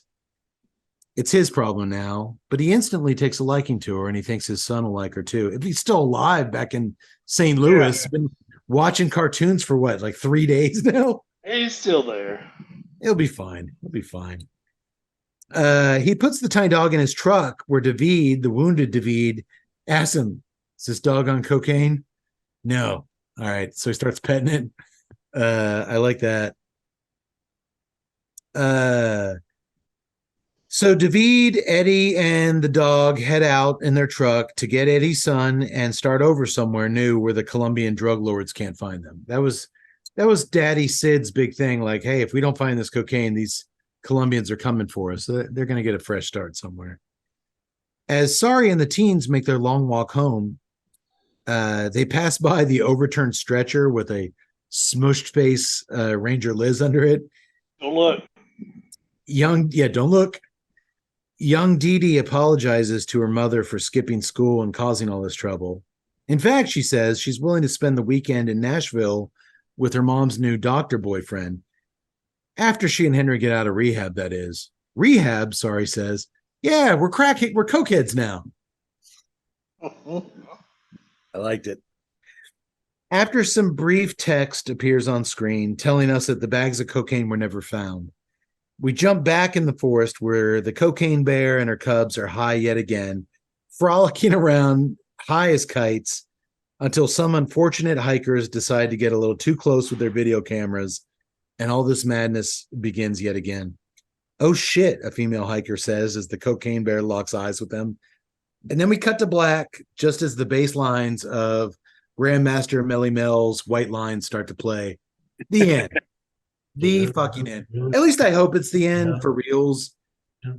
Because like all great comedies, you could never possibly capture what you did in the film. I agree. And, I'm looking at Anchorman 2 when I say that. You might get some laughs, but you're never gonna. Just don't try. Just leave this thing alone. I actually, well, not if you're. I mean, if you're not going to go somewhere else with the. I mean, if you're just going to try, let's try to just do what we did before. Then yeah, don't do it. I hope. I don't even want them to go anywhere else in this. I hope they do. Just let this be a nice thing that exists on its own. French composer Philippe Leroux says that every great, memorable piece of music needs that one moment of madness, and I think it's clear here that the gazebo scene as a whole qualifies it enough to declare Cocaine Bear a pretty great and definitely memorable film, at least for a few more months before I drink enough to forget it. Doctor, I'm curious real quick, as a lover of creature features and obviously comedies, but you've watched as many creature features as I have. Did you dig the vibe of this movie as much as I did? As much as it sounds like Cody and I did? I loved it. I think I was the first one of us to watch it because I like paid $20 for it, right? I think I paid the $20 price right when it was first streaming. So it's been like a couple of months, and this whole conversation makes me want to watch it again now that the price is lowered. Yeah, I loved it. Everything about it was great. Okay, I was curious. I hadn't gone into what I thought might be a bloody creature feature with a little humor and get my head kind of twisted by, no, this is a comedy that's kind of just kind of using creature feature as a stepping stone. They balanced it. I mean, they went for it. The gore was there, like you mentioned. They went for it, and it was phenomenal. And I was happy to see, because I did like the movie Solo. I was happy to see Alden Ehrenreich play a totally different character, and very funny, gory, everything you could want out of it. I dug it. Really want to watch it again. As far as taking a true story, which this was based on a true story, and creating a crazy, entertaining narrative based super loosely around that story, I didn't think a movie called Cocaine Bear, especially a major studio theatrical release, could come close to living up to that title. It's a great title. How could you possibly live up to Cocaine Bear? They fucking did it. They could have gone. There could have been. This could have been a disaster. I mean, they could have gone different ways with it. So I didn't know Elizabeth Banks had directed anything prior to this. And because she's kind of part of that Judd Apatow school, I mean, she was like in a lot of those movies with Paul Rudd and so forth. And who knows where it was going to go. Got to give her a lot of credit, because if a friend of mine texted me like 6 months ago and was like, "You gonna see Cocaine Bear?" And I was like, "Yeah, probably not in the theater." But it was like, this could have fell flat on its face if the execution wasn't there. Like I'll you be said, honest, I thought it was going to be a train wreck. I thought it was going to be horrible, just a grab on the title and the premise. And like I mentioned, like right when they started the film, the dude's chucking cocaine out of the plane. I mean, I'm just sitting there like, all right. And then he's like, yeah, I'm out of here. Wow. Bashes his head, falls out, and I'm like, I'm sorry. I just started fucking laughing because I was like, I never stopped. That's a pure slapstick comedy move, and Yeah. I fell for it. I never Just- stopped. There wasn't a 2-minute stretch that went by where I didn't at least chuckle. I swear I almost pissed myself when we talked about it when he does that penne come with chicken. Ah, it's plain. I think that killed me more than the gazebo scene. Yeah. No, it was the little things. It was the little interactions. Like Yeah. even in the bathroom when he was like, a fucking gazebo. Yeah, it's like a pavilion-like structure. I know what a gazebo is. And then Han Solo's like, I didn't know what a gazebo was. And then I start thinking like, oh, are gazebos like a relatively like a 90? Did that come after 85? Like, are gazebos like kind of a new it was funny No. though. And doesn't Ray Liotta at one point say something to defend himself? And you hear Han Solo go, "You left my son in St. Louis," like just in the background. Yeah, no, you left your son with me. He's like, "You left my son in St. Louis." Yeah, there's a lot of that throughout the movie. The director deserves a shit ton of credit for it. Everybody deserves a lot of credit for just how entertaining this film is. Y'all know me. Real quick, Yaks. Before my last comment, I've been riding out tonight's discussion with my fourth beer pairing tonight. The hazy beer hug, like a bear hug. It's got a little bear with sunglasses on it. Yes, of course. The hazy beer hug. It's Goose good. Island. Hey, my favorite airport beer, Goose Island IPA. Yes, the Goose Island IPA. The hazy beer hug, 6.8%, 20 IBUs, 20. Yeah. It's really smooth, but it's got a really full-bodied, nice swallow. And we'll go with it. It's a great, especially with the second cigar, which if you like nuts in your mouth, this thing is delivering nuts, peanuts, creaminess.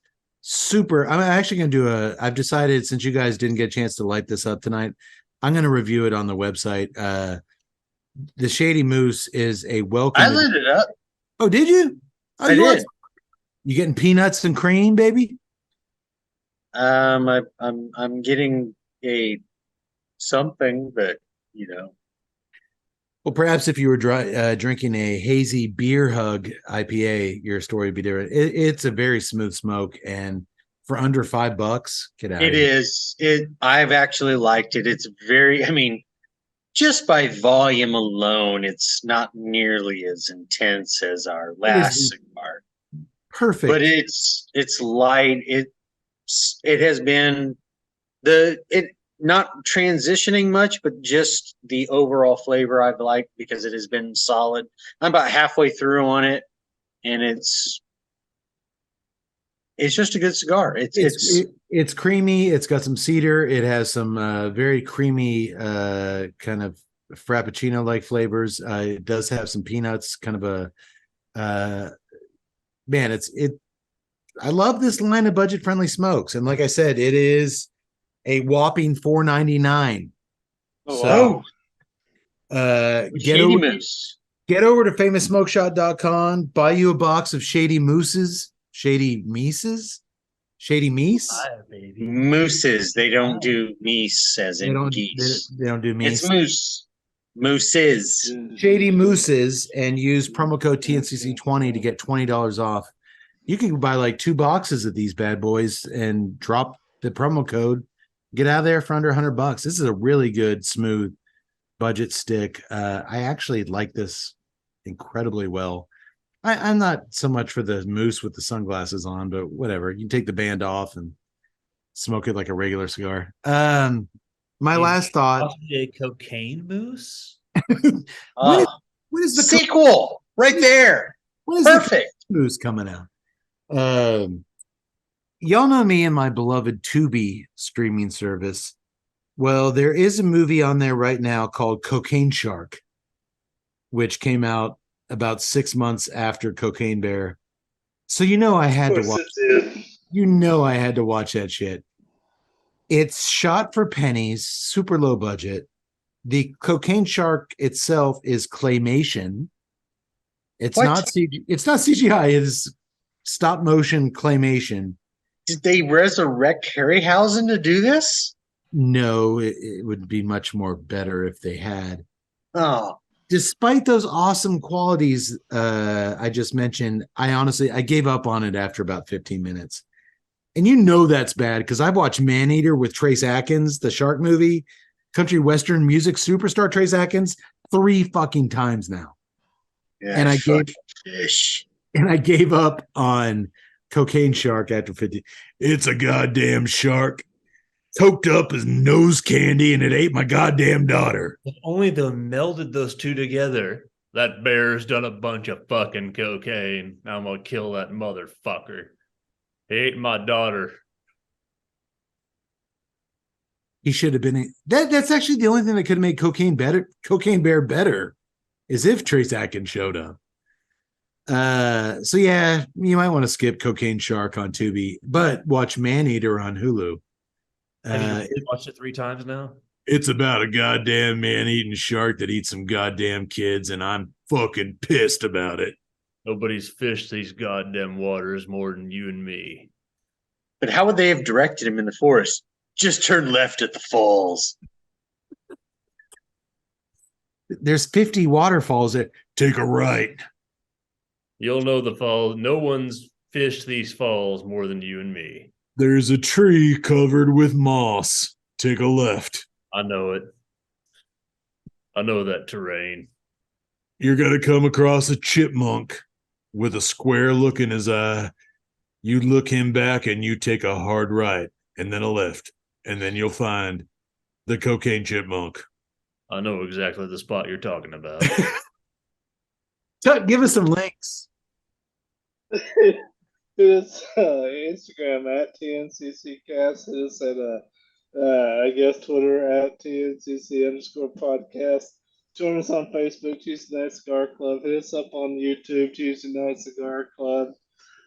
Man, don't forget about hitting the website, clicking on the Famous Smoke Shop banner, getting your $20 off of that order off of $100 or more. I think that's about it. Yeah, if you'll notice, folks, tonight is the first night in years that we haven't had ad breaks. If you would like your cigar company, your Arby's franchise, whatever the hell you want us to talk about, if you want us to drop it in twice an episode and at the beginning have Keith A. Howe say, tonight's episode of the Tuesday Night Cigar Club is brought to you by what? A goddamn Arby's. Okay, we're doing this. The Belton, Texas Arby's. Go to www.beltonarby's.com. If you want you to be associated with us, why wouldn't you? Let us know. We're open for business. And thank you for joining in our monkey business tonight. It was fun. I'm glad everybody liked it. I'll never eat at that fucking Arby's. I know the one you're talking about. No one's more familiar with that Arby's than you and me. Horsey sauce my ass. Hey, maybe Trace Atkins, country western music superstar Trace Atkins, wants us to promote his new CD. We could do that. Arby's Maneater? It would be his new film. It's the double stacked Maneater. Created by the brilliant mind that created Intel technology. George. You're the only one who knows these curly fries better than I do. Dude, what if Trace Atkins confirmed my drunk theory? It was developed by a roast beef sandwich guy named Henry Raphael, aka George Moore of Intel Technologies. Deep state, folks. Look it up. They're the same motherfucker. Dude, he gets into my drunk theories and make sure to see my new Amazon Prime movie, Cocaine Mongoose. Oh, Doctor, you wanted me to write a script for methamphetamine mongoose? I thought that this could lead to a whole series of films: Methamphetamine Mongoose, OxyContin Ocelot. No one really seemed. He didn't seem to be as excited by the idea as I was. Well, Yak Boys mentioned GHB Gerbil, which goes with his dark materials stuff. There's a lot of Viper. I don't know. There's a lot of room to Opioid octopus. I mean, there's a lot of stuff we could do here. Steel Reserve Sidewinder. Well, that was a documentary about me. That was actually your nickname back in North Texas. Am I wrong? Legally, I'm not allowed to talk about it. There's a lawsuit pending. I understand. Well, thank you, ladies and germs, for joining us once again. Hope you enjoyed our discussion on Cocaine Bear. Go watch. If you don't want to watch the movie, just go watch that fucking gazebo scene and love it. I wish we could have got the actor who played Detective Bob on the show. I just would have loved to just show him appreciation, like just shower him with like, you don't realize that you are the funniest actor in the funniest scene I've seen in a decade on the big screen. Like, I just wanted to like shower him with praise, which I've learned actors really like, but I'm sure he was in The Wire too. So the guy's popular. He's probably seen it all. And he probably had some bad podcast experiences with a bunch of non-professional yokels unlike us. And it's like, I'm not fucking with that shit anymore. So just know, sir, that you are appreciated. And the chick who played Ranger Liz Martindale, God damn, she's good. So many good performances tonight. I love talking about good movies with great fucking everything. And this is the first one that's coming along in a long time. So I'm glad we got to share it with you. I'm going to give the Serie R, La Gloria Cubana, a medium. I'm not going to give it a thumbs down. I'm going to give it straight sideways. I don't think I would ever smoke it again, but it burned well for 3 hours. And it would keep burning for another 5 if I didn't put it out. Yeah. And I encourage everyone, like I said, I'm going to do a review of the Shady Moose on the website to give it what it deserves. Dude, a smoke this good under $5 deserves a write-up. So I'll take care of that over on the TNCC website, where you can also find the doctor's review of Death Wish, which he completely forgot the director of the film. I mentioned it. I mentioned Eli Roth. My review of Blood Meridian will be published in 6 months. Dude, I would love to read your review of Blood Meridian, the most unfilmable novel of all time, they say. No one can ever translate that novel to film, but I would honestly, I think I speak for a lot of people, and I see our Google results. I think I speak for a lot of people. We would love to see more doctor content on the website. So keep that in mind, Doc. Next time you're reading or watching something, get that pen out and scribble down some notes, my friend. Maybe it's time for me to rewatch Maneater. Dude, yes. We actually never even featured Maneater. We've talked about it on like 4 or 5 shows. We never actually did a thing of Maneater, which is a goddamn travesty. Sons of bitches. Thank you, everybody, for joining us. We'll see you next time. In the meantime, may the wings of liberty never lose a feather. If you see a cocaine bear in the woods, don't run, fight. Or no, it's the opposite. The Tuesday Night Cigar Club is not legally liable for any advice given on this web. Do whatever the hell you got to do. Get the hell away from there. Run, damn it. Bye.